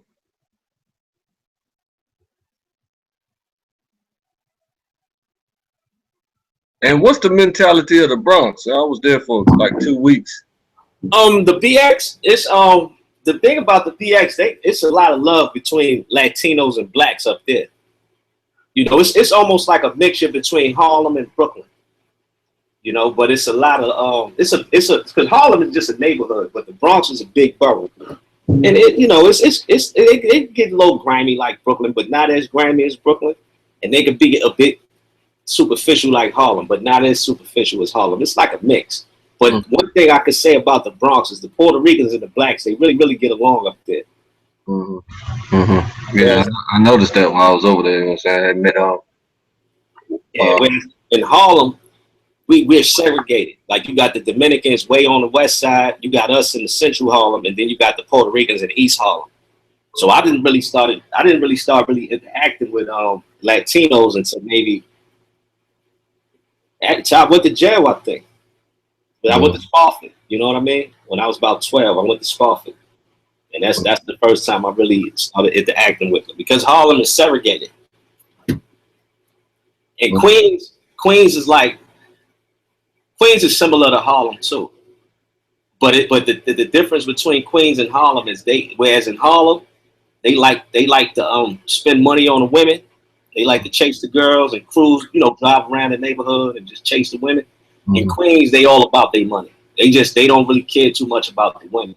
So what you will see out there is a lot of Queens chicks messing with dudes from other boroughs, because the men in their boroughs don't really pay them much mind. They kind of just use them to stash their drugs and hold their guns and shit. You know, so that must be the home of the mean face. That's what what? When I went to Far Rock, my Mm-hmm. sister building, there was a guy out front, you know, posted out front. And you know what I'm saying? I'm from the country, so I was like, yeah, what's up?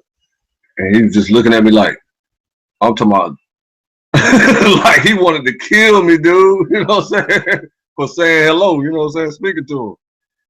That motherfucker was mad. He was mad in the motherfucker. He said he heard my accent. It was like, oh, okay, I ain't got to kill him. Yeah, and then in Queens, them brothers out there, they got a lot. They feel like they got a lot to prove. That's why they came in the hip hop game so hard, because they took a bad rap when KRS-One did that whole Bridge Is Over.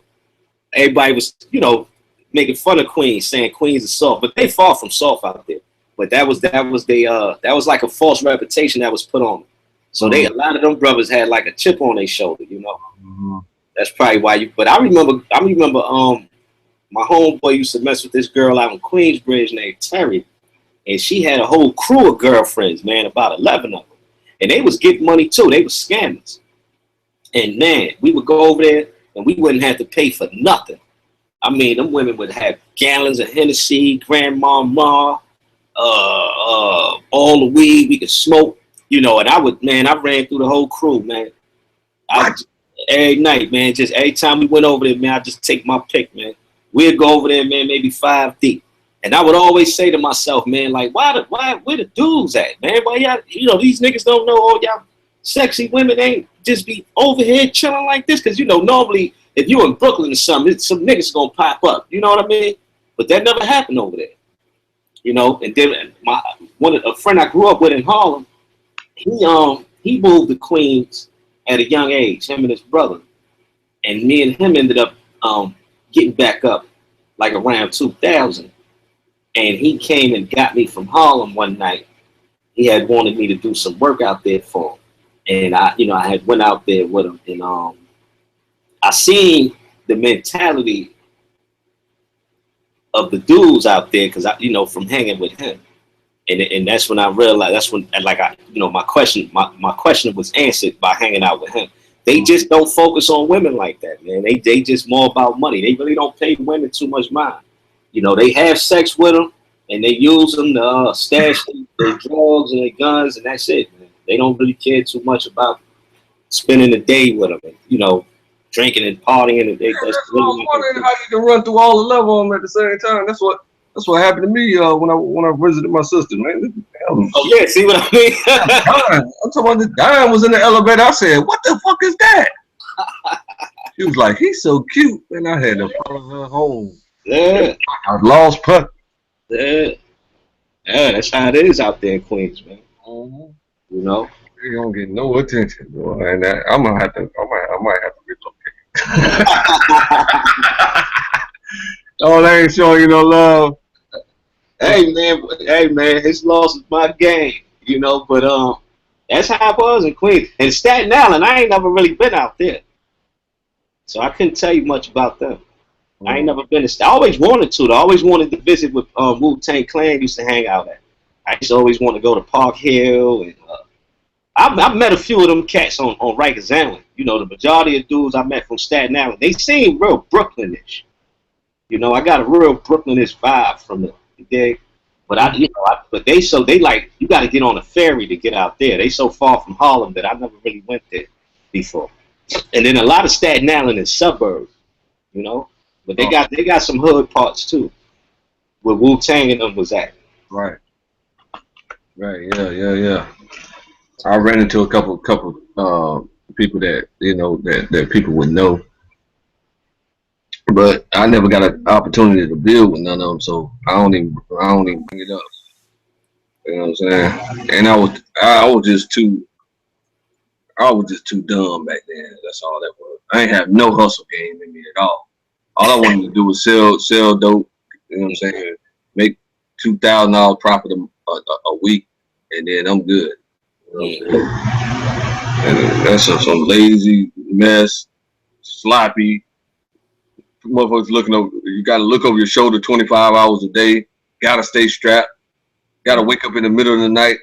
What's that noise? You know what I'm saying? All that's pure 100% whack living. You know what I'm saying? Yeah. Yeah.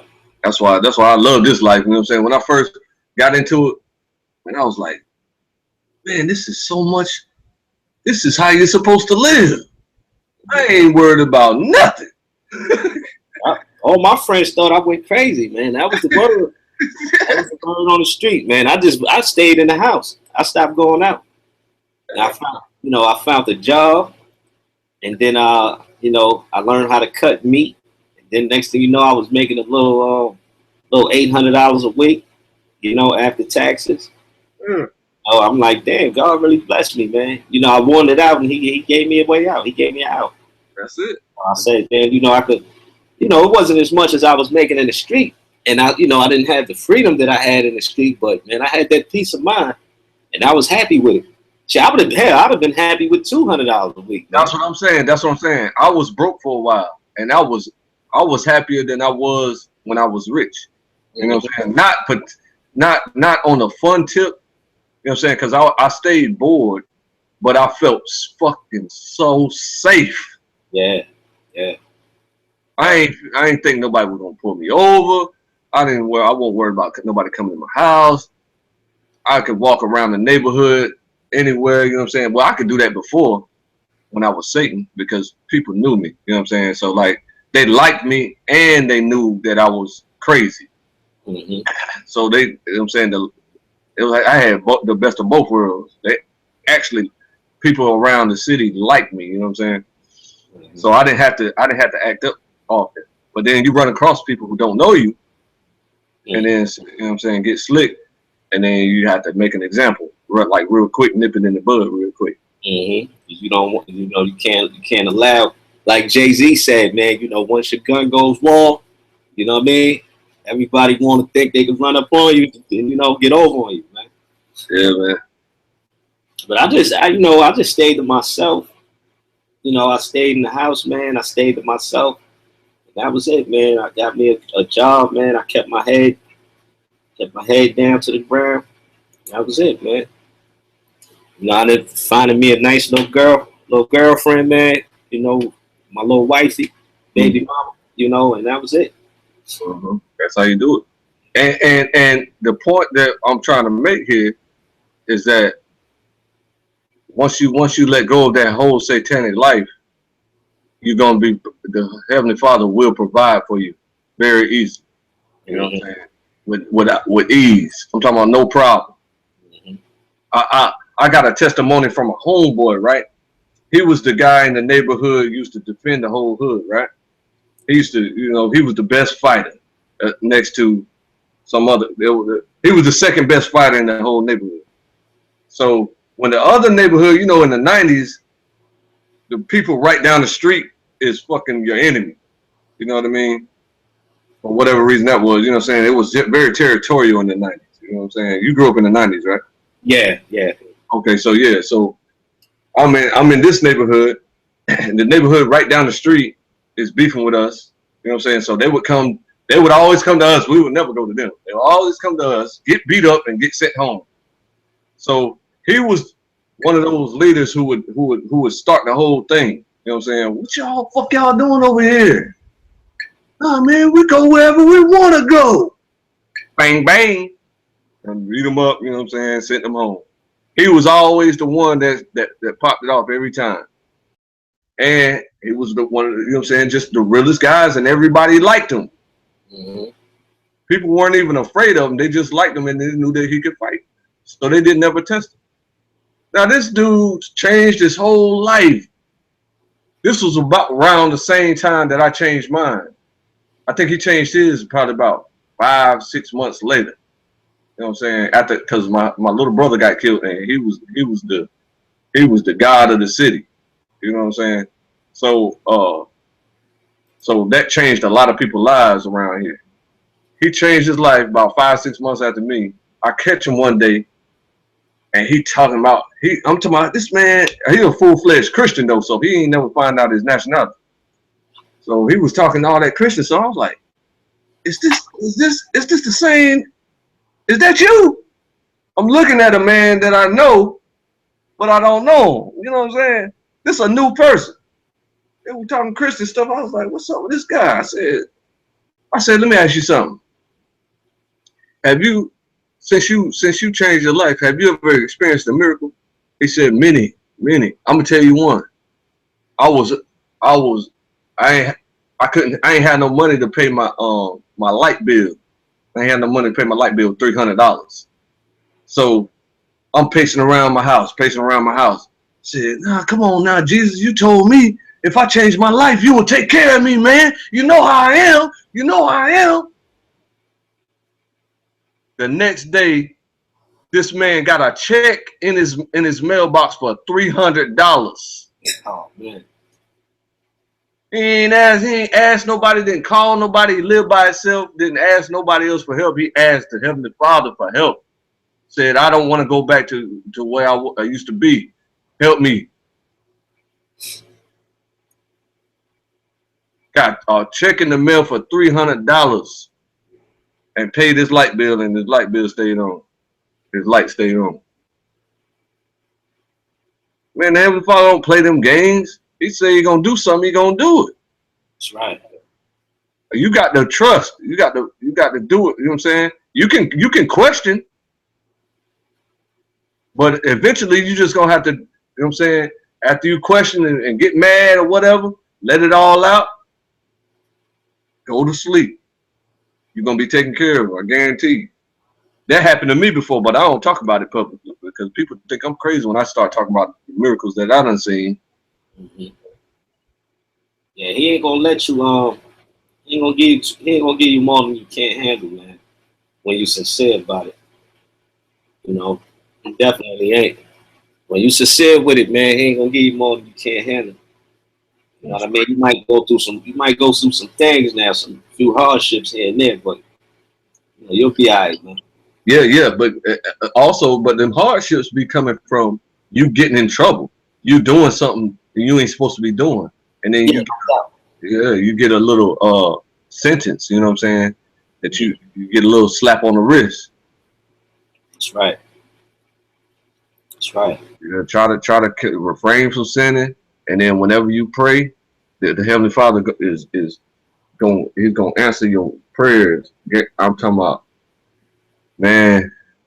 I need to recruit some of these people to talk about all the stuff that I've heard since I changed my life. You know what I'm saying? From different people, they start opening up because they feel like, oh man, I'm not crazy. I'm not the only one that has experienced these supernatural things. Mm-hmm. That's how I felt, man, because when I went to the scriptures and I started reading it, man, by the time I got tired, and when I was reading the scriptures and I was able to read it, I was reading it like any other person, man, like any other Christian, man. I didn't think that we was Israelites, but the more I read it, it would dawn on me every now and then, like, man, that sound like us. That sound like us. That sound like us. But by the time I got to the book of Isaiah, where it talk about how the black women would not have no hair, and he would make them to stink and all of this, and how the women would rule over the women and children would rule over my people. I said, man, that's us. Mm-hmm. That's us. I said, that's us. And yeah, man, I always get surprised when I hear that you figured that out on your own from reading. Yeah, I said, that's us, man. And then when I went, I remember I was on 125th Street, man, and this was the first time I ever paid attention to the Israelites. You know, I seen one of the brothers out there in the Starbucks on 125th and Lenox, and I approached the brother, and I said, man, we the children of Israel, and he said, yep, you know, we got the best history, and he said, take a flyer, and I took that flyer, man, and it had the 12 tribe chart and everything, and they said, man, did you know that Mozart was black? Did you know that King James was black? And then that was the start of my journey. And then he told me, he said, man, if you're not ready to come to the temple, you can check us out on the public access channel every Thursday.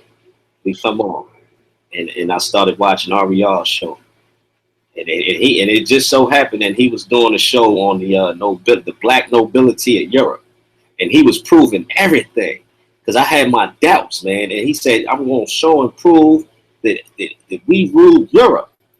And I said, man, that's impossible, man. Yeah. I said, y'all got a new presentation coming out like that. Yeah, man. I said, man, ain't no way in the world he could prove that, man. I said, they going a little too far now. And sure enough, man, he brought out a book called Our Darker Forefathers. And in that book, it was written, I'll never forget the book he read, man. It was written in like 1908. And in that book, this European scholar had done some research on names and the peoples of Europe, and he just was bringing it out. And he said it is evident that these folks was black. He went to Scotland, Ireland, England, and he proved it by the names, the languages, and all that, man. I said, wow. And then he went even deeper, man. He started showing the pictures and the photos and the statues. I mean, this brother didn't even have to go into Nature Knows No Color line. You know, that's why I told the brother earlier. I said, man, I'll make it easy for you, man. I'm not even gonna go into the deep shit, man. Just check out a book you should know about. Everybody knows Nature Knows No Color line. Mm-hmm. Check that out, man. But yeah, he didn't even use that, man. He just went heavy into it. You know, and then they had videos of them going over to the different churches in Europe and showing you the images of Christ and Mary, and he's black, and the pictures is encased in gold, and these brothers is actually there, and they got the video camera, and ain't nothing but white people in this church, man, bowing down to these icons, man, worshiping and praying to these icons, man. I said, wow, man, that shit blew my mind. That blew my mind. That is so wild. I don't understand why they think bowing to a statue and pictures and stuff helps. Why do they think that's really gonna do something? I don't know, brother, but I know one thing, man. I never imagined that I would see white folks bowing down to black folks. You know what I'm saying? You know, let alone, shadow. yeah, man. Let alone ancient pictures like that. You know what I mean? Like, cause I just didn't believe it, man. Until I saw it, man. I said, wow, man, this is heavy. That's what's gonna happen. There was no turning back after that, man. Yeah. You know. And then I remember the day I went over to the church, man. I went there on the Day of Atonement. Can you believe that? The first night I went there was on the Day of Atonement. And the brother said, man, the brother looked. You didn't know it was the Day of Atonement? Nah, man, I didn't know nothing about none of that. You know?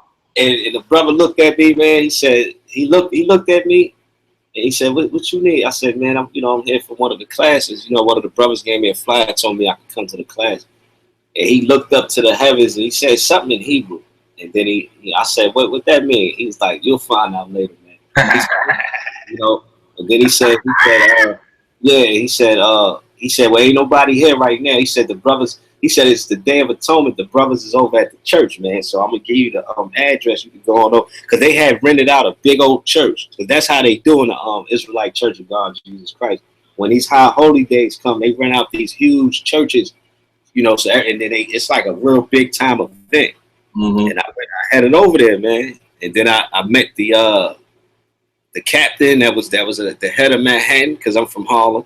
And he was a Puerto Rican brother, and he introduced himself to me.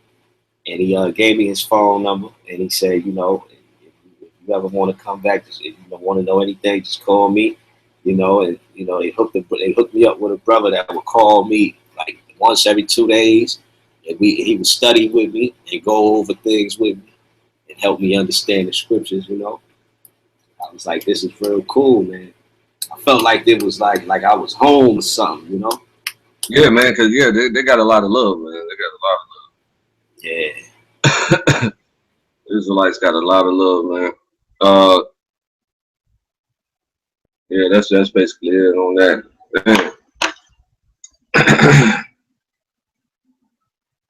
Coach.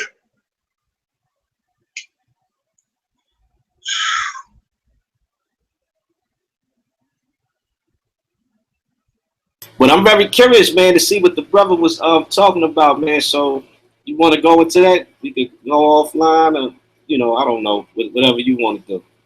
I don't know what it is. Or well, I'm eager to know, so I think we should go offline and hit him up and you know see what's up. You know, see what all right.